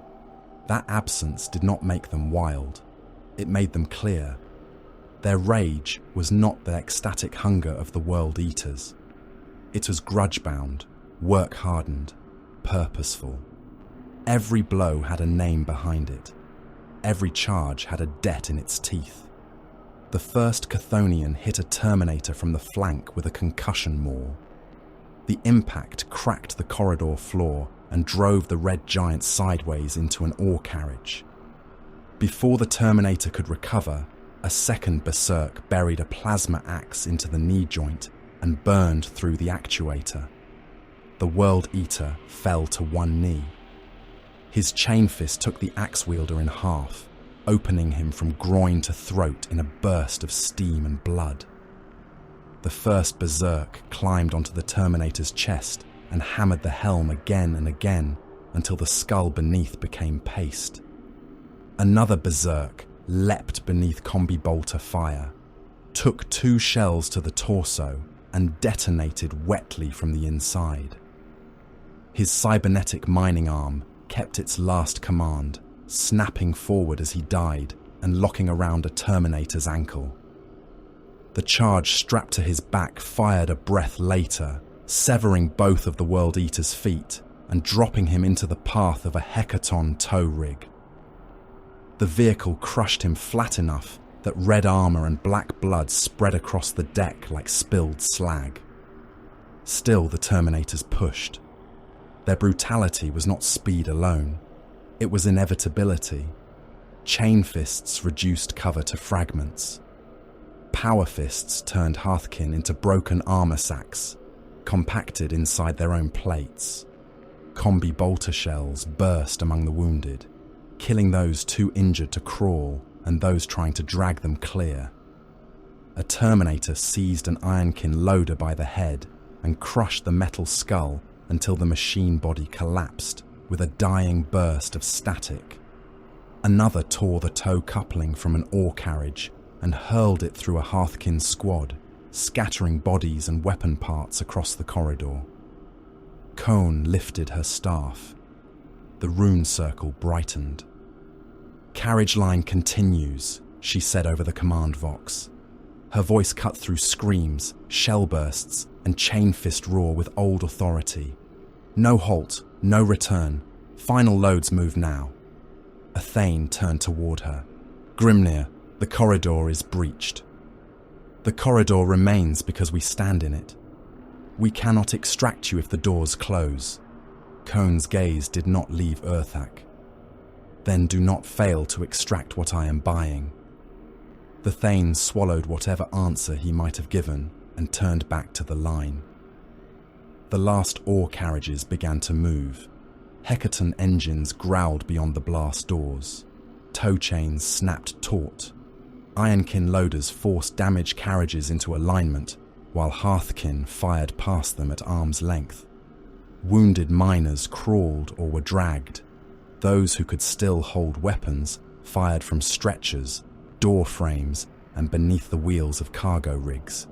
A guildkin with one arm gone used his teeth to pull the pin from a demolition charge and rolled it beneath a Terminator, advancing on the gene ledger caskets. The blast took the World Eater's lower body away. The upper half dragged itself forward until an Einherr hammer crushed the helm. Cohn's bodyguards died in formation, not because they had no fear, because the debt required that fear to remain secondary. The first Einherr stepped into Urthak's path and fired his plasma weapon point blank. The shot burned across Urthak's shoulder plate, cutting a molten scar into the brass. Urthak's chain fist answered. It carved through the Hearthguard's weapon, forearm, and chest plating in one scream of teeth. The Einherr did not fall quickly enough to satisfy him. The warrior locked his remaining arm around Urthak's chain fist and tried to hold it in place for the others. Urthak headbutted him. Once. Twice. The third impact cracked the Hearthguard's helm open. Then Urthak drove his knee into the warrior's torso and tore the chain fist free, taking half the chest with it. The second Hearthguard came from the right, concussion gauntlet flaring. The blow struck Urthak's breastplate and staggered him a single step. Around them, the corridor shook as all carriages ground towards safety. The Hearthguard struck again. Urthak caught the gauntlet in his chain fist and sheared it away at the wrist. Then he stepped close, almost gently, and placed his free hand on the Hearthguard's chest seal. The Einherr tried to pull back. Urthak hooked his fingers under the cracked edge of the exo armor and tore. The seal came open with a shriek of metal and flesh. The Hearthguard's internal pressure burst outward in a spray of blood and steam. Urthak did not stop. He forced the warrior's own cracked breastplate inward, folding reinforced armor into the living body beneath. Ribs snapped, organs ruptured. The kin's back arched inside the collapsing suit. He died silently. That silence enraged Urthak more than screaming. He hurled the corpse aside hard enough to smash two Hearthkin from their feet. "Where is your fear?" he roared. The question rolled through the corridor with the force of a detonation. His Terminators took up the sound, some laughing, some growling, some screaming prayers to Khorne. A berserker in Terminator plate ripped a miner from beneath a carriage and shook him until his spine separated with a wet crack. Another hammered his power fist into the blast door controls, trying to kill the closure sequence before it could finish. Khorne stood within the warding circle, blood running from her nose, eyes lit by ancestral fire and machine pain. "Accounted for," she said. Urthak charged. Khorne's staff struck the deck. The rune circle flared upward into a shield of cold light. Urthak hit it chain fist first. The impact threw sparks and burning sigils across the corridor. The shield bent inward. Khorne slid backward, boots grinding through blood. Her bodyguards closed around her again, fewer now, their armor split, their weapons hot, their formation ragged but still deliberate. The last carriage crossed the threshold. Beyond it, hecaton engines roared. The evacuation artery was clear enough. Not safe, never safe, but clear enough for survival to continue elsewhere. Khorne saw it. She opened the blast door command on her wrist slate. The evacuation officer's voice burst over the vox, cracked with disbelief. "Grimnir, your side is still occupied." "Yes. We can hold the door for you." "No. Khorne, the ancestors do not require us to live. They require the account to balance." Her hand moved over the rune. The evacuation officer's voice hardened because grief had found discipline. Det witnessed. Det entered. She triggered the seal. The blast doors began to close. Hearthkin on the far side tried to fire through the narrowing gap. Chthonian berserks turned back toward the Terminators rather than run for the opening. One shoved a wounded miner through just before the gap narrowed too far, then spun around and met a chain fist with his plasma axe. The axe shattered.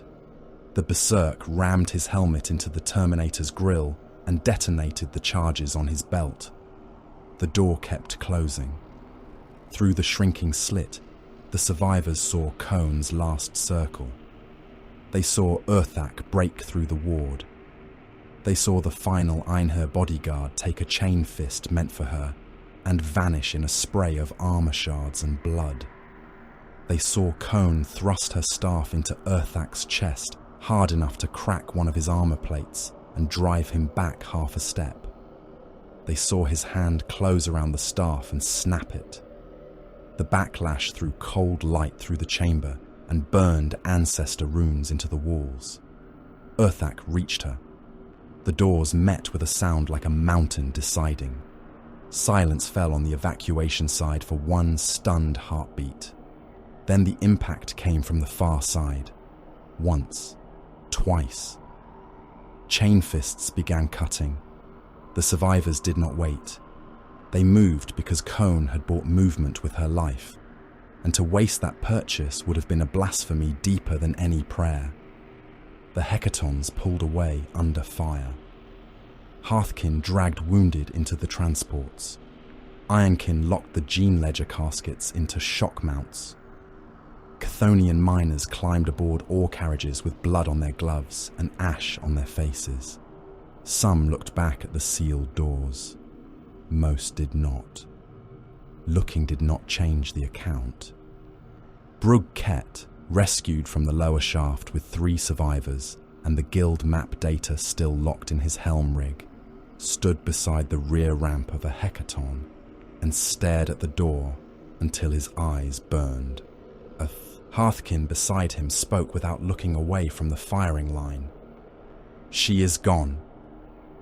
Brugh's hands closed around the haft of a mining axe. "No." The Hearthkin turned. Brugh's voice was low enough that only the nearest heard it, but the words moved through them like a brand passed from hand to hand. "She is entered." Others took it up, not as a chant, not yet, but as a ledger forming in the mouths of the living. Kohn entered. Örgvayr Skullripper. Det named. Det named. Det named. A Chthonian with one eye and half a beard burned away, pressed his bloody thumb to the side of his helm, marking it red. Another did the same. A Hearthkin Thane, whose squad had died holding the carriage route, carved Örgvayr's name into the edge of his vambrace with a combat knife. An Ironkin recorded the designation, the location, the witnessed crimes, the confirmed loss, and the oath variants forming among the survivors. They did not know, in that moment, what future name others would give them. They only knew the grudge had been born, not in ceremony, in a corridor of blood and sealed doors. The retreat from the fortresses continued. The rescue columns pulled away from fortresses 2, 3, and 4, with ore carriages in tow and enemies hammering at their heels. The purge advanced through chemical fog. World Eaters chased the engine heat. Behind the sealed doors, chain fists continued to scream for a long time before the sound vanished beneath distance, artillery, and the roar of Turg's wounded earth. Far across the Shatterfields, Thar the Destined received the casualty confirmation in the middle of battle. He stood beside the damaged command hecaton while Hearthkin fired over its hull and Chthonian berserks braced for another charge. The smoke ahead was red with World Eater armor. Hakatar's warband pressed closer from the ridge of skulls. The Vox was a storm of reports, deaths, coordinates, warnings, and failing shields. Then Kohn's rune went black. The message followed. Grimnir Kohn. Lost. Evacuation corridor held. Final cargo extracted. Örgvayr Skullripper confirmed responsible. survivors entering grudge. Thar's expression did not change, not because he did not feel the loss. Those near him knew better than that. They saw his hand tighten once around the blade of the ancestors. They saw the smallest pause in his breathing. They saw a grief so controlled it became more terrible than rage. He looked toward the burning fortresses, then toward the ridge where Hakatar waited. "Update the account," Thar said. The Ironkin beside him did so. "Redirect spearhead," Thar continued. "Hakatar first." A Hearthkin officer looked at him through a cracked visor. "And Urthak." Thar stepped forward as the World Eaters came howling through the smoke. "Urthak has purchased a longer debt." The chasm of embers split Turg like a wound too deep for the world to survive. It ran for miles through the Shatterfields, a volcanic canyon of black stone and molten light, its depths hidden beneath rising fire and fumes hot enough to scour paint from armor. Pillars of flame erupted from below in sudden spears, bursting upward through the ash-thick air, staining the sky orange and red, before collapsing back into the abyss. The wind did not move properly there. Örgvayr's touch had twisted it. Ash fell upward in slow black streams, rising from the bridge and the bodies and the burning ground, as though the dead world were exhaling its own cremation. A bridge of cracked basalt spanned the chasm. It had once served the harvester routes, broad enough for crawler convoys and ore haulers, reinforced with buried adamantine ribs and gravitic stabilizers now failing under bombardment. Its parapets were broken. Its centerline was split by heat fractures. Magma light shone through the gaps beneath every bootstep. The bridge groaned under the weight of war, but it did not fall. Not yet. Kin and World Eaters met upon it in a press of armor and murder. Hearthkin fired in disciplined ranks until the distance vanished. Berserkers crashed into them with chain axes roaring, their red armor smoking from previous wounds, their vox grills snarling prayers and curses into the burning air. Einher Hearthguard held the bridge flanks, their heavy exo-armor braced against impacts that cracked stone beneath their feet. Chthonian berserks pushed into the worst of the melee with concussion mauls and plasma axes, meeting the World Eaters' ecstatic violence with rage that had names, clan marks, and ledger entries behind it. Bodies fell from the bridge in burning arcs. Some were already dead. Some screamed all the way down.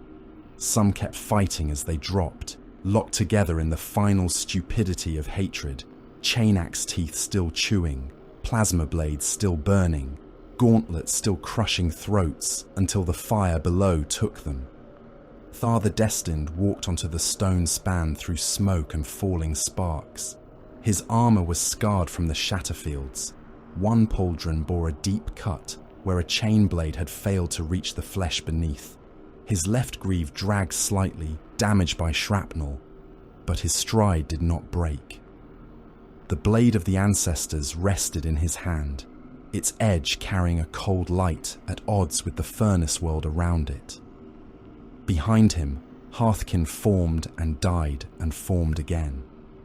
Ahead of him, standing above a mound of corpses and broken helms, Chaos Lord Hakatar waited. Hakatar looked like war made hungry. His red armor had been blackened by furnace wash and scored by kin fire. Brass trim had melted and hardened again in obscene shapes. A severed kin helm hung from his belt beside skulls taken long before Turg had known his tread. His chain axe roared in his right hand, teeth spinning fast enough to cast red droplets outward in a mist. His left gauntlet flexed, each motion grinding blood and stone dust into the joints. The butcher's nails pulsed at the back of his skull beneath the warplate, feeding fury through the cables of his ruined nervous system. He had killed his way to the bridge because Athar had made himself worth reaching. Athar had come because Hakatar's death would buy time. Those were not the same reason. Hakatar's Vox grill crackled. His voice came through deep, wet, and contemptuous. "You run well, little Carl. Your holds burn, your dead are sealed behind doors, and still you count wagons." Arthar stopped several paces away. Around them, the battle bent without ending. Warriors gave space, not from respect, but because the violence gathering between the two commanders made every lesser fight around it suddenly smaller. Hakatar lifted his chain axe toward the retreating columns beyond the bridge, where hecatons hauled ore carriages through ash and fire. "You count stones while gods count skulls." Avthar looked at the Chaos Lord for a long moment. A skull is waste unless it teaches. Hakatar laughed. The sound shook blood from his grill. "Then I will teach your ancestors to weep." "The ancestors do not weep." "No?" Hakatar stepped forward, and the bridge cracked under his boot. "Then I will make them learn." He charged before the last word had died. There was no testing stroke, no formal beginning, no honourable exchange. Hakatar came in with the violence of a falling hablock, chain axe sweeping from high right to low left, with enough force to split a lighter warrior through armour, flesh, and the stone beneath. Thar moved aside by less than a full step. The chain axe struck basalt and bit deep, throwing shards and sparks across his greave. Hakatar wrenched it free and reversed the blow with impossible speed for something so massive. Thar met the second strike with the blade of the ancestors. The impact rang like an anvil struck inside a tomb. Hakatar pressed, armour pistons screaming, chain axe teeth grinding against the ancestral blade. Thar did not try to overpower him. That would have been waste.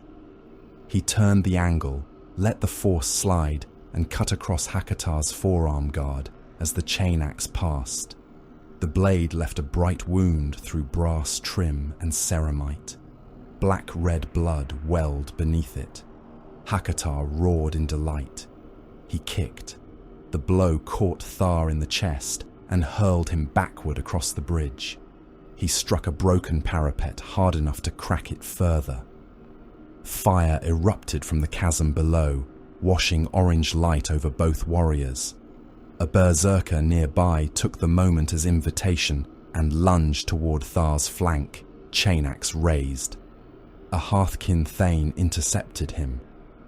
The Thane fired his bolt revolver twice into the berserker's faceplate, shattering one lens, then died as the chain axe came down through shoulder and lung. Before the World Eater could pull the weapon free, Thar rose and cut him across the throat. The traitor fell backward, blood pumping from the severed seal. Thar did not thank the dead. There was no time. He entered the debt in the only way battle permitted.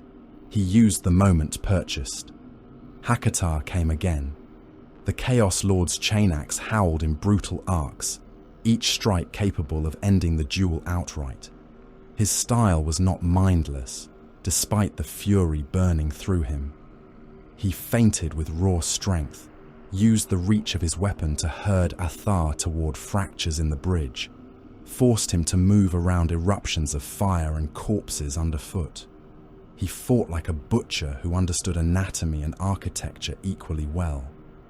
Every blow sought not merely to wound, but to place Vathar where the next strike would kill him. Thar fought smaller, short steps, tight cuts, controlled breath, no wasted flourish. He let the world narrow to timing, weight, balance, heat, sound, and the rhythm of Hakatar's rage. The blade of the ancestors struck wrist, elbow, knee, hip plate, chain axe haft, each cut too precise to satisfy the Chaos Lord and too shallow to end him quickly. Avthar was not trying to win the exchange. He was studying the price of the final one. Around them, the bridge became a slaughterhouse over an open furnace. A Chthonian berserk tackled a World Eater champion through a broken parapet. Both vanished into the glow, the kin's concussion maul firing once in mid-air and bursting the champion's torso before the chasm swallowed them. A wounded Einherr knelt beside a cracked support pillar and fired his plasma weapon until the casing turned white, then yellow, then began to fuse into his gauntlet. He kept firing as his glove cooked around his hand, burning down berserkers advancing on the bridge's left flank. When the weapon finally ruptured, it took his arm and half his chest, but the line behind him held. A pack of berserkers reached a Hearthkin block near the bridge centre. Their chain axes chewed through void armour, opening bodies in sprays of blood and bone. The Hearthkin did not retreat. They stepped inward, reducing the swing room, jamming barrels into weak seals, firing ion beams into torsos until blood boiled inside brass-trimmed plate. One kin had his faceplate crushed by a power fist and still drove a grenade into the joint under the World Eater's arm before dying. The bridge groaned. Hakatar's next strike caught Thar before he could fully turn. The chain axe bit into his side. Teeth tore across his armour, shredded plating, ripped through the undersuit, found flesh, and dragged blood into the air in a hot fan. Pain struck deep. Warning runes flared across Thar's helm display. Muscle parted.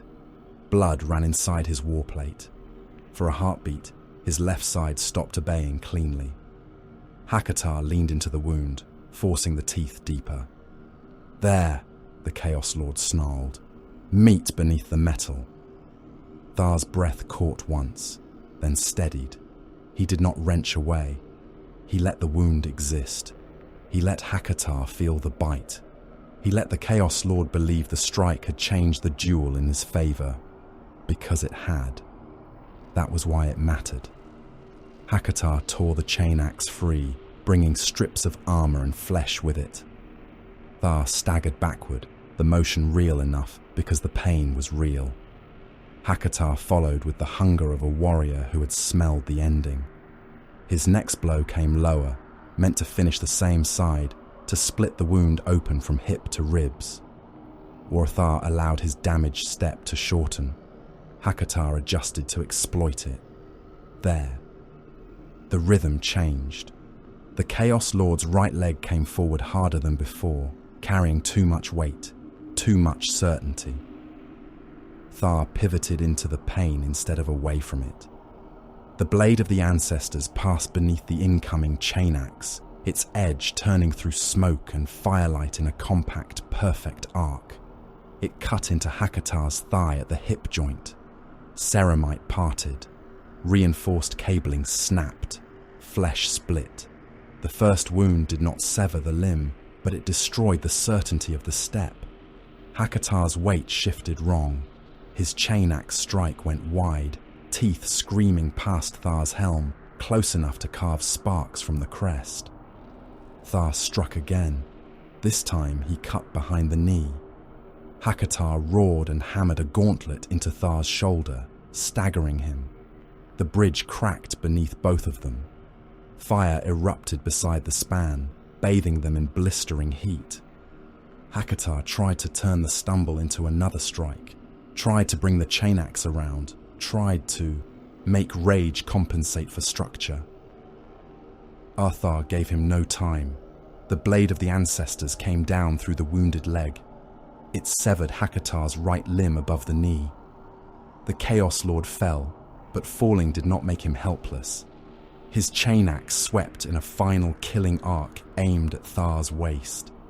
Thar stepped inside it, so close the weapon's teeth missed their bite and scraped across the outer line of his armour. He drove his shoulder into Hakatar's chest, not to kill, not to wound, but to move. Hakatar's remaining foot found the bridge edge. The broken parapet crumbled behind him.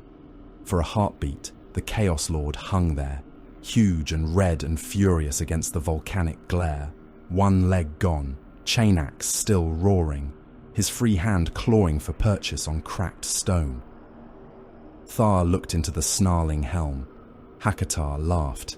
Even then, especially then. Blood! He spat. Thar thrust the blade of the ancestors through the Chaos Lord's gripping wrist and pinned it to the stone for the fraction of time required. Accounted. He tore the blade free. Hakatar fell.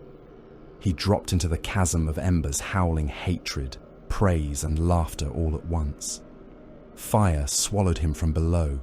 His chain axe spun after him, still running, its teeth flashing as it vanished into the furnace depths. The echo of his fall rolled up through the bridge like a god choking on a skull. For a heartbeat, the World Eaters saw. Their lord was gone. The bridge did not fall silent. It got worse. The berserkers did not flee. They did not waver in any mortal way. Hakatar's death did not break them. It opened them. The shame of seeing a worthy skull denied to the skull throne, the fury of command severed, the ecstasy of blood already spilled and more demanded. All of it surged through them like promethium poured onto flame. Their vox howls became animal and machine and prayer together. They charged harder. A berserker smashed through a hearthkin line with both arms outstretched, dragging 3 kin over the edge with him. Another threw away his bolt pistol and tore at an Einhir with his bare hands until the Hearthguard crushed his skull between gauntlets. Chthonian berserks countercharged with fresh hatred, shouting names of dead miners and sealed fortresses, their plasma axes burning through red armor as chain axes opened them in return. The bridge became a knot of bodies over fire, every pace bought twice and paid for once more. Hathar stood where Hakatar had fallen. Blood ran down his side and pooled in the joints of his armor. His helm display flickered with damage warnings. The bridge shook beneath him. A lesser commander might have raised his blade and called it victory. Thar did not. Hakatar's death had purchased time. Nothing more. Time was precious. Time was never enough. His vox clicked. Hemek's voice cut through static, cold and clipped beneath the thunder of Void War. Extraction window narrowing. Abomination remains wounded but active. Reinforcements emerging through Örgvayr in increasing mass. Descent corridor unstable. Withdrawal must begin soon or be paid for beyond return. Thar looked past the bridge, past the burning dead, toward the retreat lines moving from the fortresses with ore carriages and survivors under fire. Status of Urthak's Skull Ripper, he asked. Alive, Hemek said. Teleport trace lost within fortress ruins. Terminator mass unresolved. Thar's grip tightened around the blade of the ancestors. Around him, World Eaters and kin continued to kill each other beneath the upward falling ash. Below, the chasm of embers roared. Above, the sky burned with new contacts vomiting out of the ogre. Thar stepped away from the broken parapet. Then the account remains open. Turg's surface became a map of withdrawals, detonations, and last stands. From orbit, the war no longer resembled invasion. It resembled butchery under calculation. Black columns of kin armor moved through ash storms with fire at their backs and fire ahead of them, each convoy marked by engine heat, shield flicker, and the hard pulse of disciplined Vox traffic. Hecaton land fortresses dragged armoured ore carriages through shattered crawler roads, while Sagittars ran wide screens along their flanks. Hearthkin fell back by measured intervals, firing, moving, firing again. Einhir Hearthguard held broken ridges until the next line was ready, then withdrew beneath covering, fire with wounded locked beneath their arms and enemy blood steaming across their armour. Behind them, the Harvester fortresses died by command. Not all at once, not in panic. One system after another. One betrayal of old labour after another. Fortress 2 vented its upper galleries into toxin fog and sealed the lower holds behind fusion-cut doors. Fortress 3 reversed magma flow through its compromised refinery stacks, turning entire industrial levels into vertical furnaces.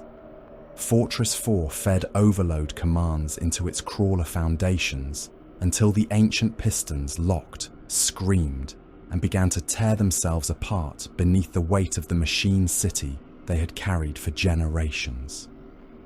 Fortress 5, already broken open by World Eater assault, fought from within itself like a wounded beast eating its own organs to deny them to the predator. The kin did not weep over the destruction. They entered it. Every blast door sealed on trapped dead became a line in the account. Every cargo lift dropped into the mantle with machinery still aboard became a debt. Every data core burned white in its cradle became a calculated loss. The fortresses were works of generations, labour stacked upon labour, clan pride given adamantine shape. They had drunk the fire of Turg and returned ore, fuel, wealth, shelter, memory, and continuance. Now the kin murdered them. Better that than let chaos inherit. Thar the Destined stood in the forward hatch of a damaged hecaton as the retreat began in full. His armour was streaked with blood from the wound Hakatar had carved into his side. The plate had clamped around the damage, pressure seals biting into flesh to slow the bleeding. Pain warnings flickered across his visor. He dismissed them until only the most critical remained. Pain that did not alter command did not require attention. Around his vehicle, the spearhead contracted.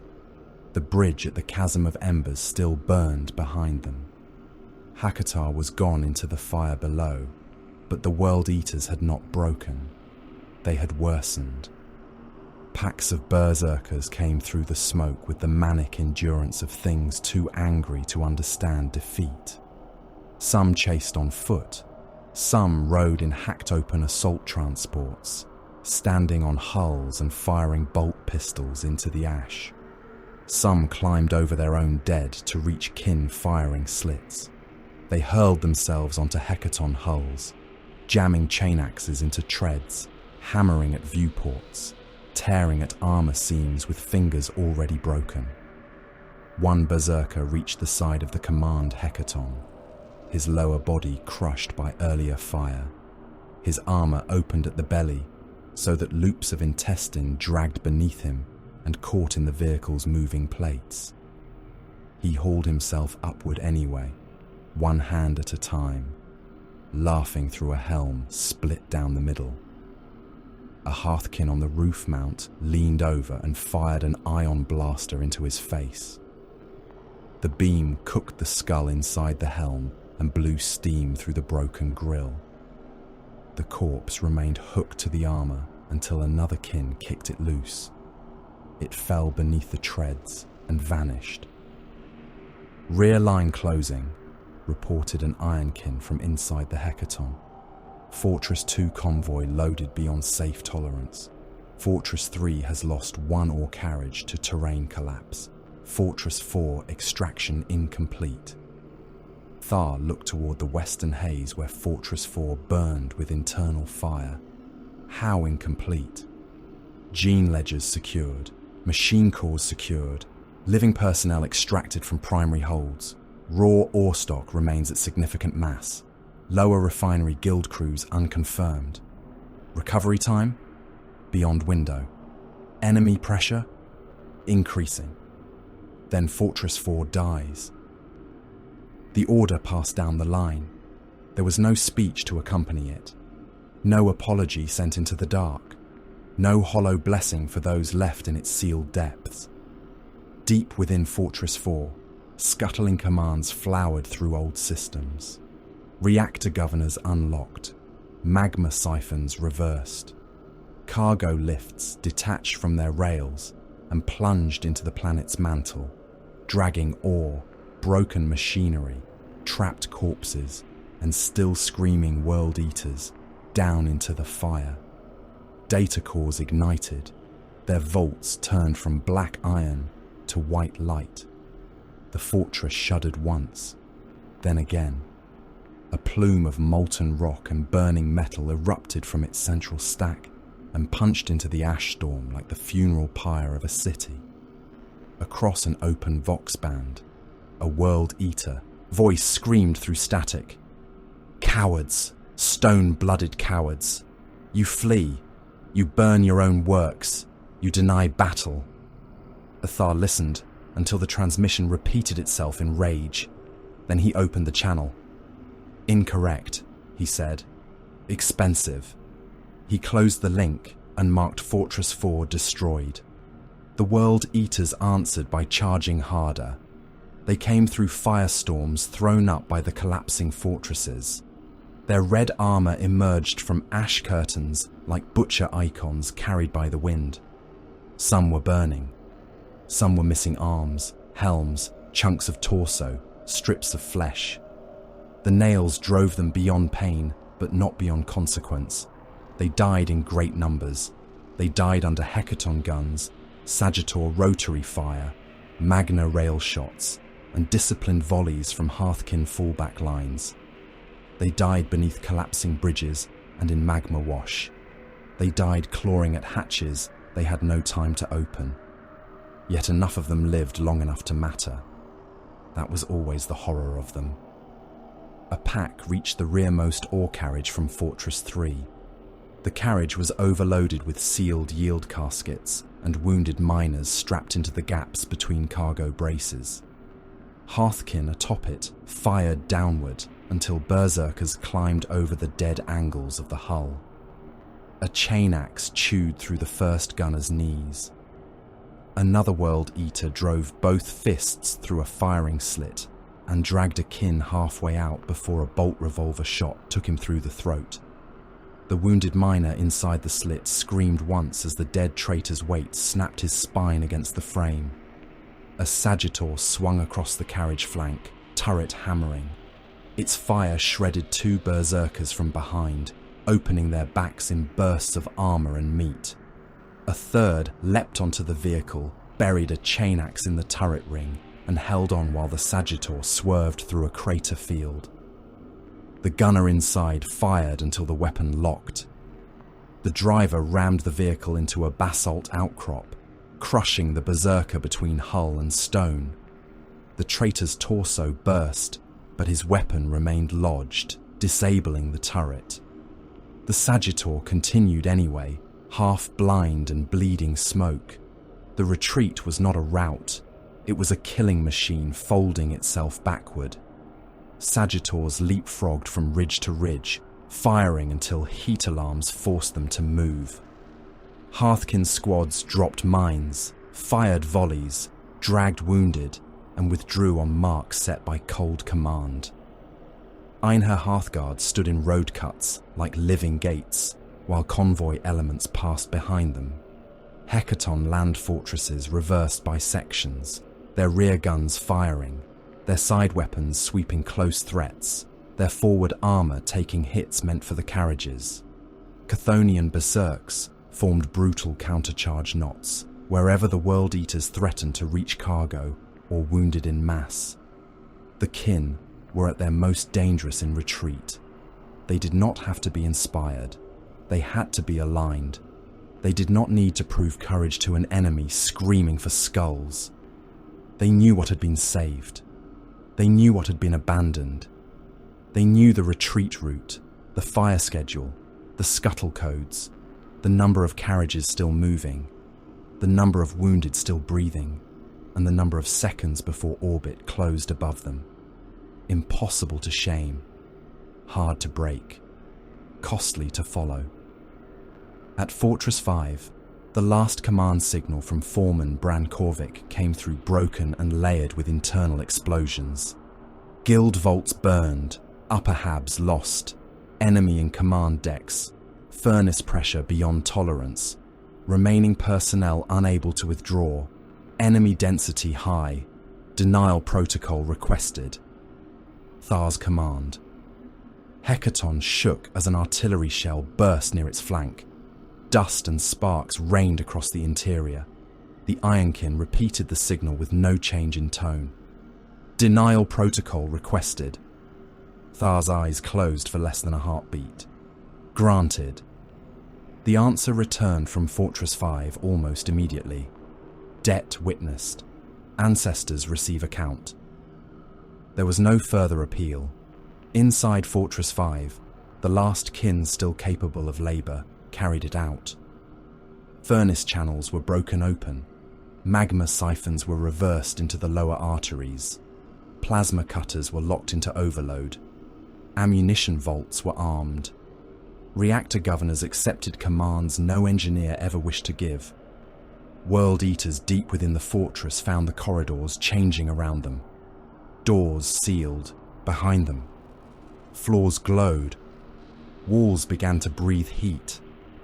Hakatar had wanted the fortress intact long enough to hear every door open. He was dead. The fortress chose to close them instead. Fortress 5 detonated from the inside in stages. First came the lower furnace bloom, a white-orange glare that burst from vent stacks and access wounds. Then the ammunition vaults went, throwing pieces of armor, bodies, and machine ribs into the volcanic sky. Then the reactor overload collapsed inward before punching upward, splitting the central tower and raining molten iron across the surrounding battlefield. World Eaters died in it by the hundreds. They died roaring. The sound carried across the Vox in fragments of praise and fury, and for a moment even the kin withdrawal channels filled with the voice of Khorne's hunger, answered by the death of a machine city. Thar watched the fortress burn. "Fortress 5, said the Ironkin. "Destroyed. Enemy losses substantial. Kin survivors unlikely." "Entered," Thar said. The word was too small for what it carried. In orbit, Hemik saw the surface withdrawal reflected in 1,000 failing windows of opportunity.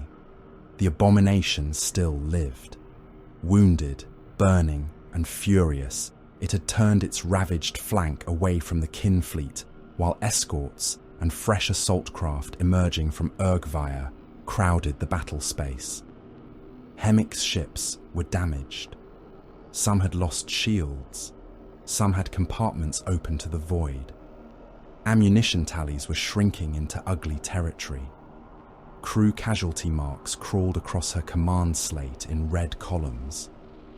The extraction ships rising from Turg needed one more opening. Hemik did not ask if the fleet could afford it. She asked where the cost would hurt the enemy most. "Conversion batteries to staggered discharge," she ordered. "Drill torpedoes on Abomination's escort mass. All damaged vessels with remaining thrust, present false withdrawal vector. Draw their prows." Brok turned from the helm station. "Enemy assault craft closing on our extraction lane." "Then remove the lane from their possession." The final volley began. Kin escorts rolled into firing positions so close to the Chaos Flotilla that Auspec's ghosts overlapped. Conversion beams lanced out, growing more violent over distance until they struck plague barges, assault ships, and slave transports with catastrophic light. Drill torpedoes bit into a World Eater's carrier and detonated in its launch bay, turning dozens of waiting boarding craft into a chain reaction of fire and spinning debris. Macro cannon fire smashed a cult transport apart, spilling thousands of screaming mortals into the void where they froze in clouds around their dying ship. The Abomination tried to answer, but its wounded augurs were blinded again by reactor wakes, debris storms, and the deliberate deaths of small kin craft that spent themselves without hesitation. One escort rammed a crippled plague barge amidships and overloaded its core on impact. The combined blast scattered the chaos screen for the length of time Hemik needed. "Extraction ships clear," Brok said. "Surface columns." Last descent craft lifting, some ground elements still outside recovery radius. Hemmick looked at the marks. There were too many. There were always too many. "Close the window," she said. The order fell like a blade. On Turg, the last Kinlanders lifted through ash and fire, some overloaded, some trailing smoke, some with berserkers clinging to their hulls until point defense guns or atmospheric drag tore them away.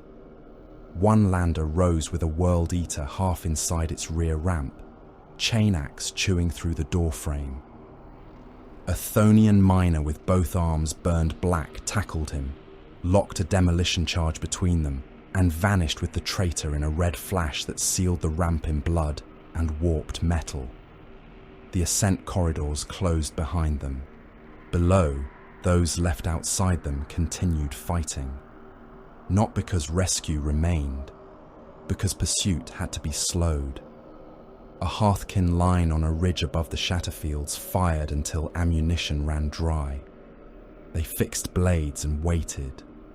A damaged Einhir held a causeway alone for 11 breaths against 6 berserkers, killing 3 before the rest dragged him down and tore his armour open with chain axes.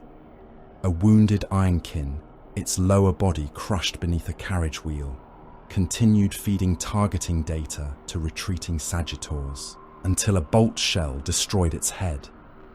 Chthonian berserks detonated charges beneath their own feet when surrounded, dragging red-armoured killers into fire with them. The Kin fleet began to withdraw. Engines burned hard. Void shields flickered. Cargo holds were packed with ore, wounded, gene records, Ironkin cores, machine fragments, and miners who sat in silence because survival had not yet become something they understood. Hearthkin stood guard in the holds, weapons still hot, armour sealed over wounds. Some counted ammunition, some marked names into armour, some stared at nothing while blood dried in the joints of their gloves. The ledgers began before Turg vanished from the viewports. Grimnir Kohn was dead. Foreman Bran Korvik was presumed dead. Fortresses 2, 3, 4, and 5 were destroyed or denied. Hundreds of kin were gone. Then more accurate reports came in, and hundreds became thousands when Ironkin losses, Guildkin missing, void crews, wounded beyond recovery, and sealed personnel were added. The rescued miners lived. Most of the gene ledgers had been saved. The guild map data had been recovered. Much of the raw material from the target fortresses had reached orbit. The enemy had been bloodied. Hakatar was dead. The action was marked successful. That was the obscenity of it. Not that the kin failed to mourn. They would mourn in their way, with names entered, debts carried, tools repaired, grudges cut into metal, and silence where speech would cheapen the dead. The obscenity was that the account balanced. The numbers did not care that Kohn had died behind sealed doors. The ore did not care that Fortress 5 had burned its own heart out. The gene ledgers did not care that miners had been left in shafts because their rescue would have cost more than it returned. Survival had no clean hands. Neither did wisdom. As the fleet plunged toward the safer edges of the translation corridor, Hemmick's final barrage fading behind them, Turg receded into storm and flame. Örgvayr burned beyond it, still open, still vomiting shapes into real space. On the ruined surface, amid the wreckage of a dead fortress and a field of cooling skulls, Urthak's Skull Ripper stood alive. His Terminator plate was cracked and scorched. One shoulder guard hung loose. His trophy rack had lost half its hooks. Blood that was not all his own steamed from the joints of his armour. In one fist, he held a broken kin standard taken from the evacuation corridor, its oath runes split and darkened by soot. In the other, his chain fist idled, teeth clacking softly as if hungry in sleep. Around him, world eaters gathered. The purge moved in the distance through chemical smoke, already contaminating what little remained useful. Berserkers stalked the ruins, hacking skulls from bodies, kin and cultist alike. Some cursed the retreating fleet.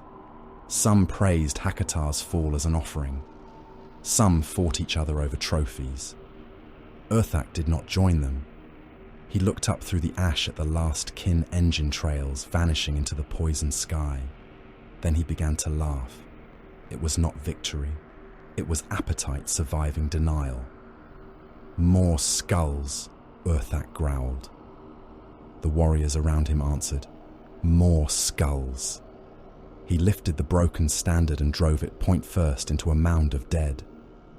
Call them back. Call the stone kindred, the oath counters, the ancestor-fed cowards. Tell them Urthak Skull Ripper remembers the old one. Tell them their grief has teeth if it dares return. His laughter rolled across the ruins as Örgvayr opened wider above Turg, and from the storm came more ships, more fire, more hunger, and the promise that the war had not ended. It had only found its next debt. The kin fleet limped away from Turg through wounded space. Its ships did not flee in disorder. They withdrew with broken precision, as hard things damaged but not made useless. Their drive trails burned white through curtains of debris, ash, radiation, and the fading ghosts of shield impacts. Armor plates hung loose from escort hulls. Entire gun decks were open to the void. Emergency shutters sealed compartments where crews had died too quickly for recovery rights. Cargo vessels rode low and heavy in the formation, engines straining, holds packed beyond safe tolerance with miners, ore, gene data, machine cores, salvaged ammunition, damaged ironkin, wounded hearthkin, Chthonian survivors, and the dead. Nobody celebrated. There were no victory chants in the holds, no shouted praises, no drunken relief, no banners lifted beneath lumen strips gone dim from power rationing. The rescued miners sat shoulder to shoulder between ore caskets and shock-cradled machine cores, their armor scarred by furnace heat and enemy blades, their faces streaked with ash where seals had been opened for triage. Some stared at nothing. Some checked the same weapon again and again with hands that would not stop trembling. Some slept sitting upright, still gripping mining tools turned red with traitor blood. Ironkin with missing limbs lay connected to diagnostic slates, their machine minds damaged, but continuing to sort cargo priorities and casualty confirmation, even as their own bodies failed. In one hold, a dead kin officer rested across a crate of refined deep core yield because there was nowhere else to place him. His helm had been split open from brow to jaw. Someone had sealed the ruin with a strip of cloth bearing his clan mark. Beside him, a living miner leaned against the same crate and whispered names into a cracked slate until his voice broke.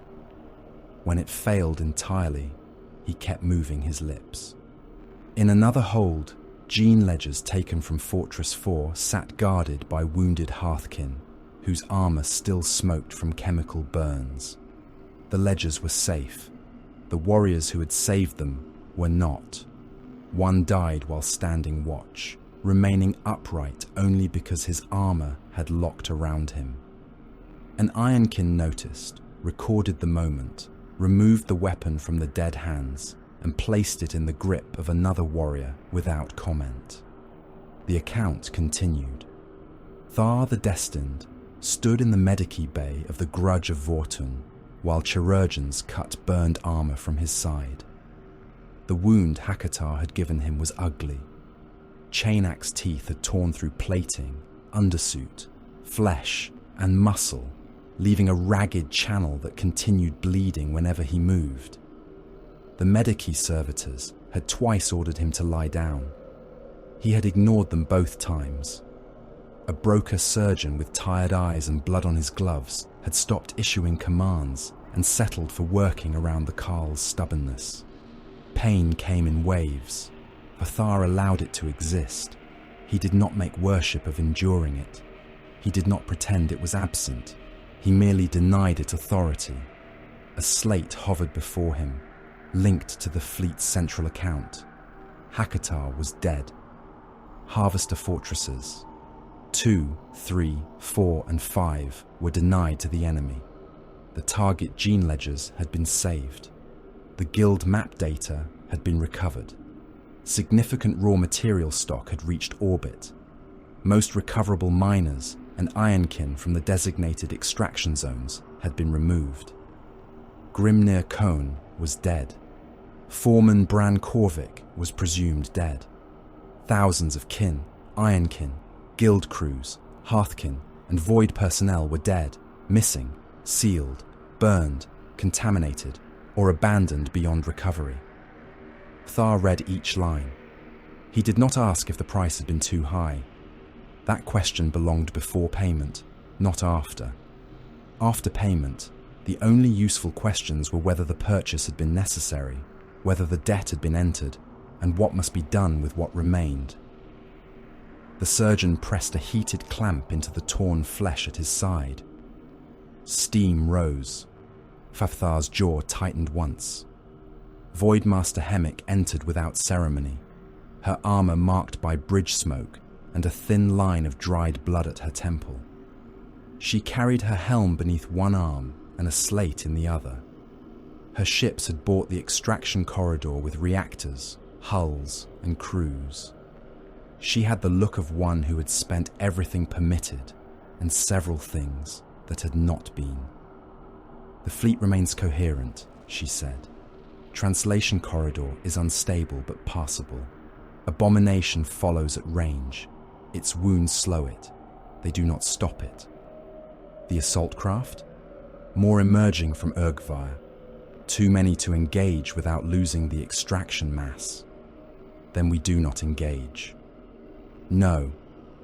Hemik looked at the casualty slate beside him. "The dead are already arguing otherwise. The dead have entered their evidence. We command the living." She nodded once. For a moment, neither spoke. Beyond the Mediki Bay wall, the cruiser shuddered as another engine burn adjusted the fleet's withdrawal vector. "Kone's survivors have gathered," Hemik said. Thar looked from the slate. "Where?" "Cargo hold Votann, with the Chthonians." He dismissed the chirurgeon's latest protest with a glance and took his helm. The hold was too full and too quiet when Thar arrived.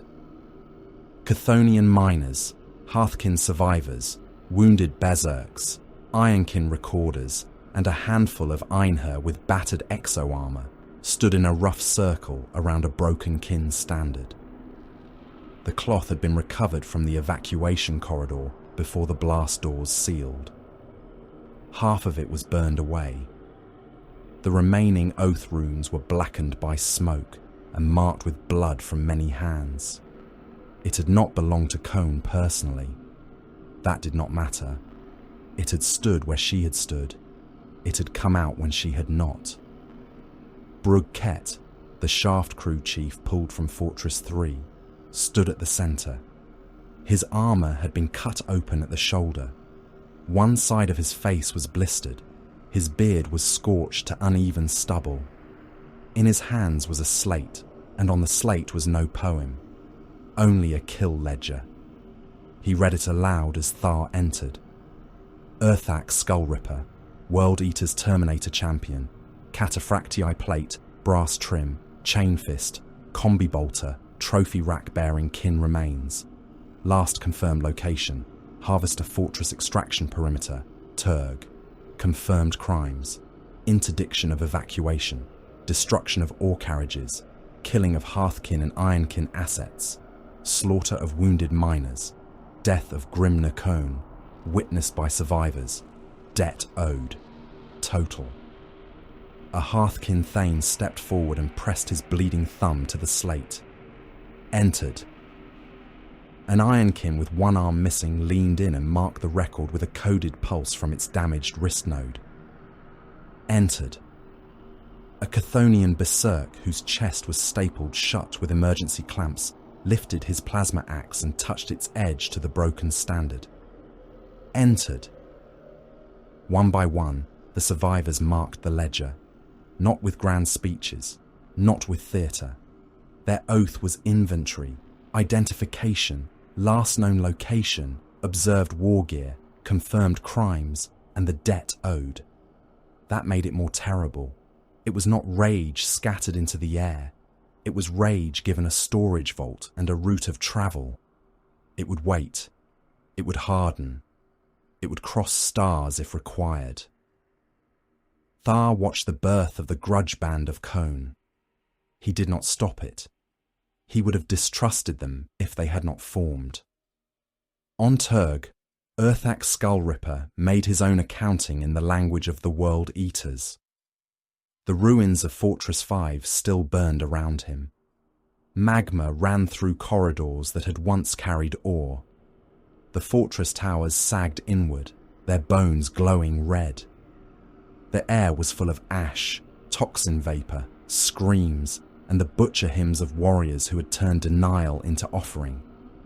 Berserkers dragged bodies into heaps, kin corpses, cultist corpses, dead world eaters, slaves, the purges fallen when they could take them before the plague warriors objected. Skulls were cut free with chain axes, combat blades, and bare hands. Some were cracked by haste.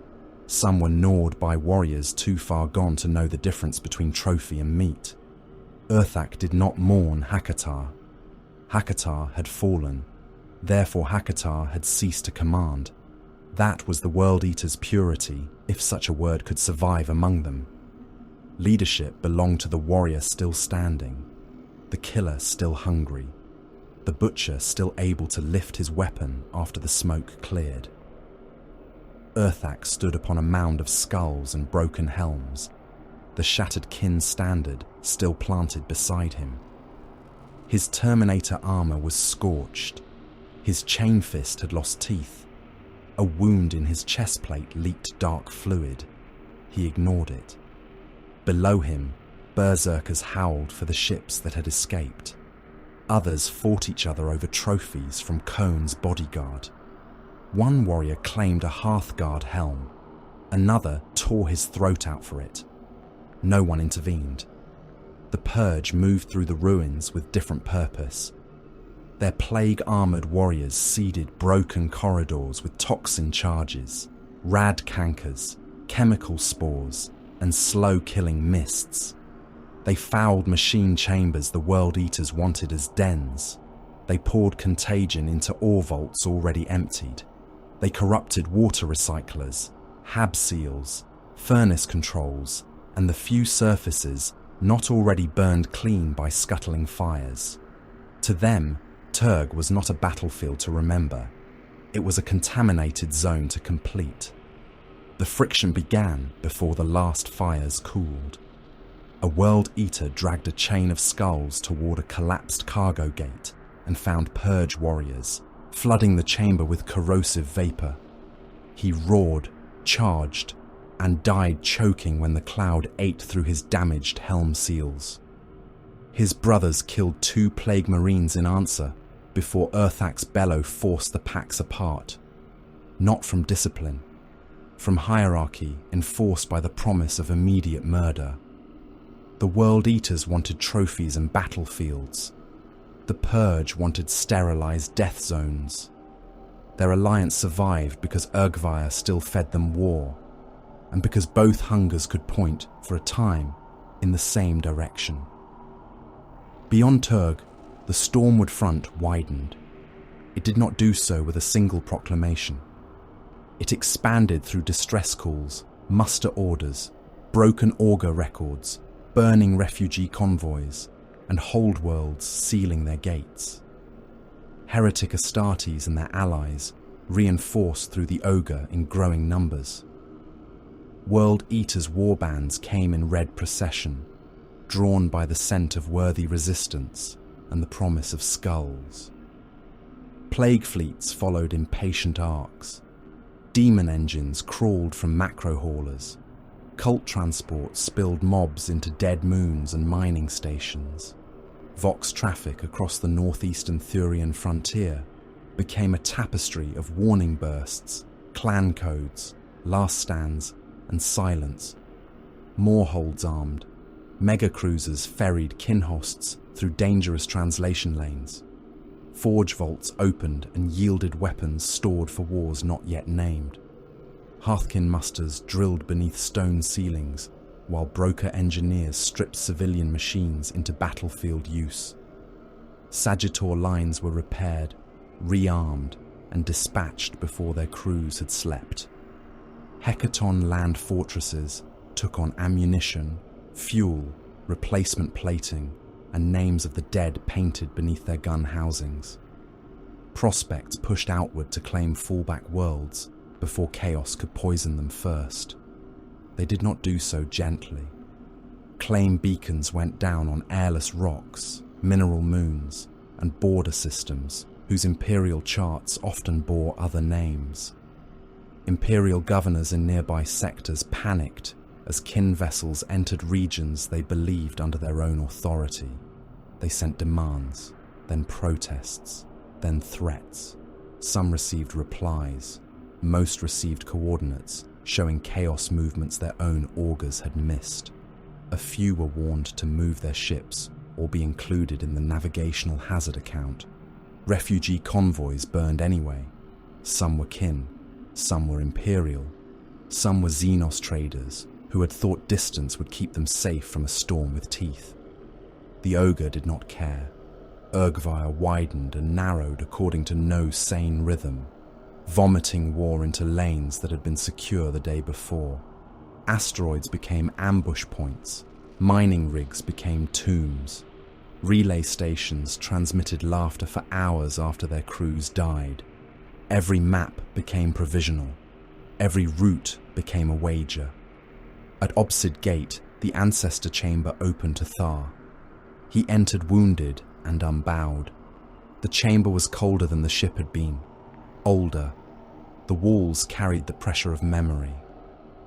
Rune light moved in slow veins through stone and metal. Ironkin attendants stood motionless beside data lecterns. Carls, guildmasters, oath wardens, and surviving commanders watched as Avthar walked into the first circle. His wound had been sealed. His armor had not been repaired. The damage remained visible, as did the blood darkening the joints. He placed the slate of Turg's account before the Votann interface. No one spoke until the chamber accepted the record. Cogitators clicked. Data needles moved. Ancestor runes brightened and dimmed, passing loss, salvage, debt, and future requirement through systems older than the Empire's burning beyond the Hold's shields. Avthar reported without ornament. Mission objective achieved. Target personnel recovered within acceptable loss threshold. Gene ledgers secured. Guild map data secured. Strategic ore recovered in significant mass. Harvester assets denied. Fortress cores destroyed. Enemy commander Hakatar killed. Grimnir Cone lost. Earthak Skull Ripper alive. Grudge formation confirmed. Örgvayr reinforcement rate increasing. Additional kinhosts required.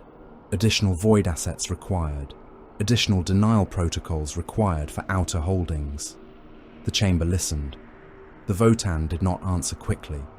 When the first return came, it was a shiver through the floor and a flicker of broken text across the rune slate. Not comfort, not praise, acknowledgement. Thar accepted it as he accepted pain. A Chthonian, survivor, stood among the lower-tier delegates. Brug Ket again, because some men survived one hell, only to be given another duty by the fact of breathing. His hand rested on the haft of his mining axe. The blood mark from the grudge-band oath had dried black on his gauntlet.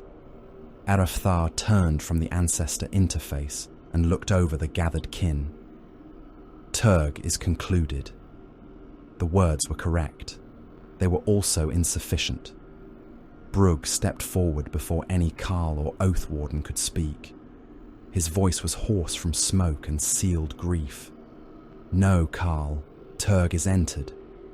The chamber grew still, entered into the Book of Grudges, entered into memory, entered into the next war. Thar looked at him for a long moment, then inclined his head. So amended. Far behind them, beyond Obsid Gate, beyond the withdrawal lanes, and the damaged fleet, and the burning map of the Stormwood front, Örgvayr burned like a mouth in the void. From it came more world eaters, more plague ships, more demons, more slave fleets, more broken refugees, more wars wearing the skins of storms. The ogre had not been slain at Turg. It had not even been wounded. It had merely opened wide enough for the kin to see the teeth within. The kin turned their ships around, not because they believed the war would be clean, not because victory was promised, not because the dead had been paid for in full. They turned because holds still stood, because ledgers remained open, because the ancestors remembered, because need kept, because toil earned, and because there was no one else in that dark to hold the line with iron hands and unsoftened hearts. The ogre had opened its mouth, and the kin had answered with iron.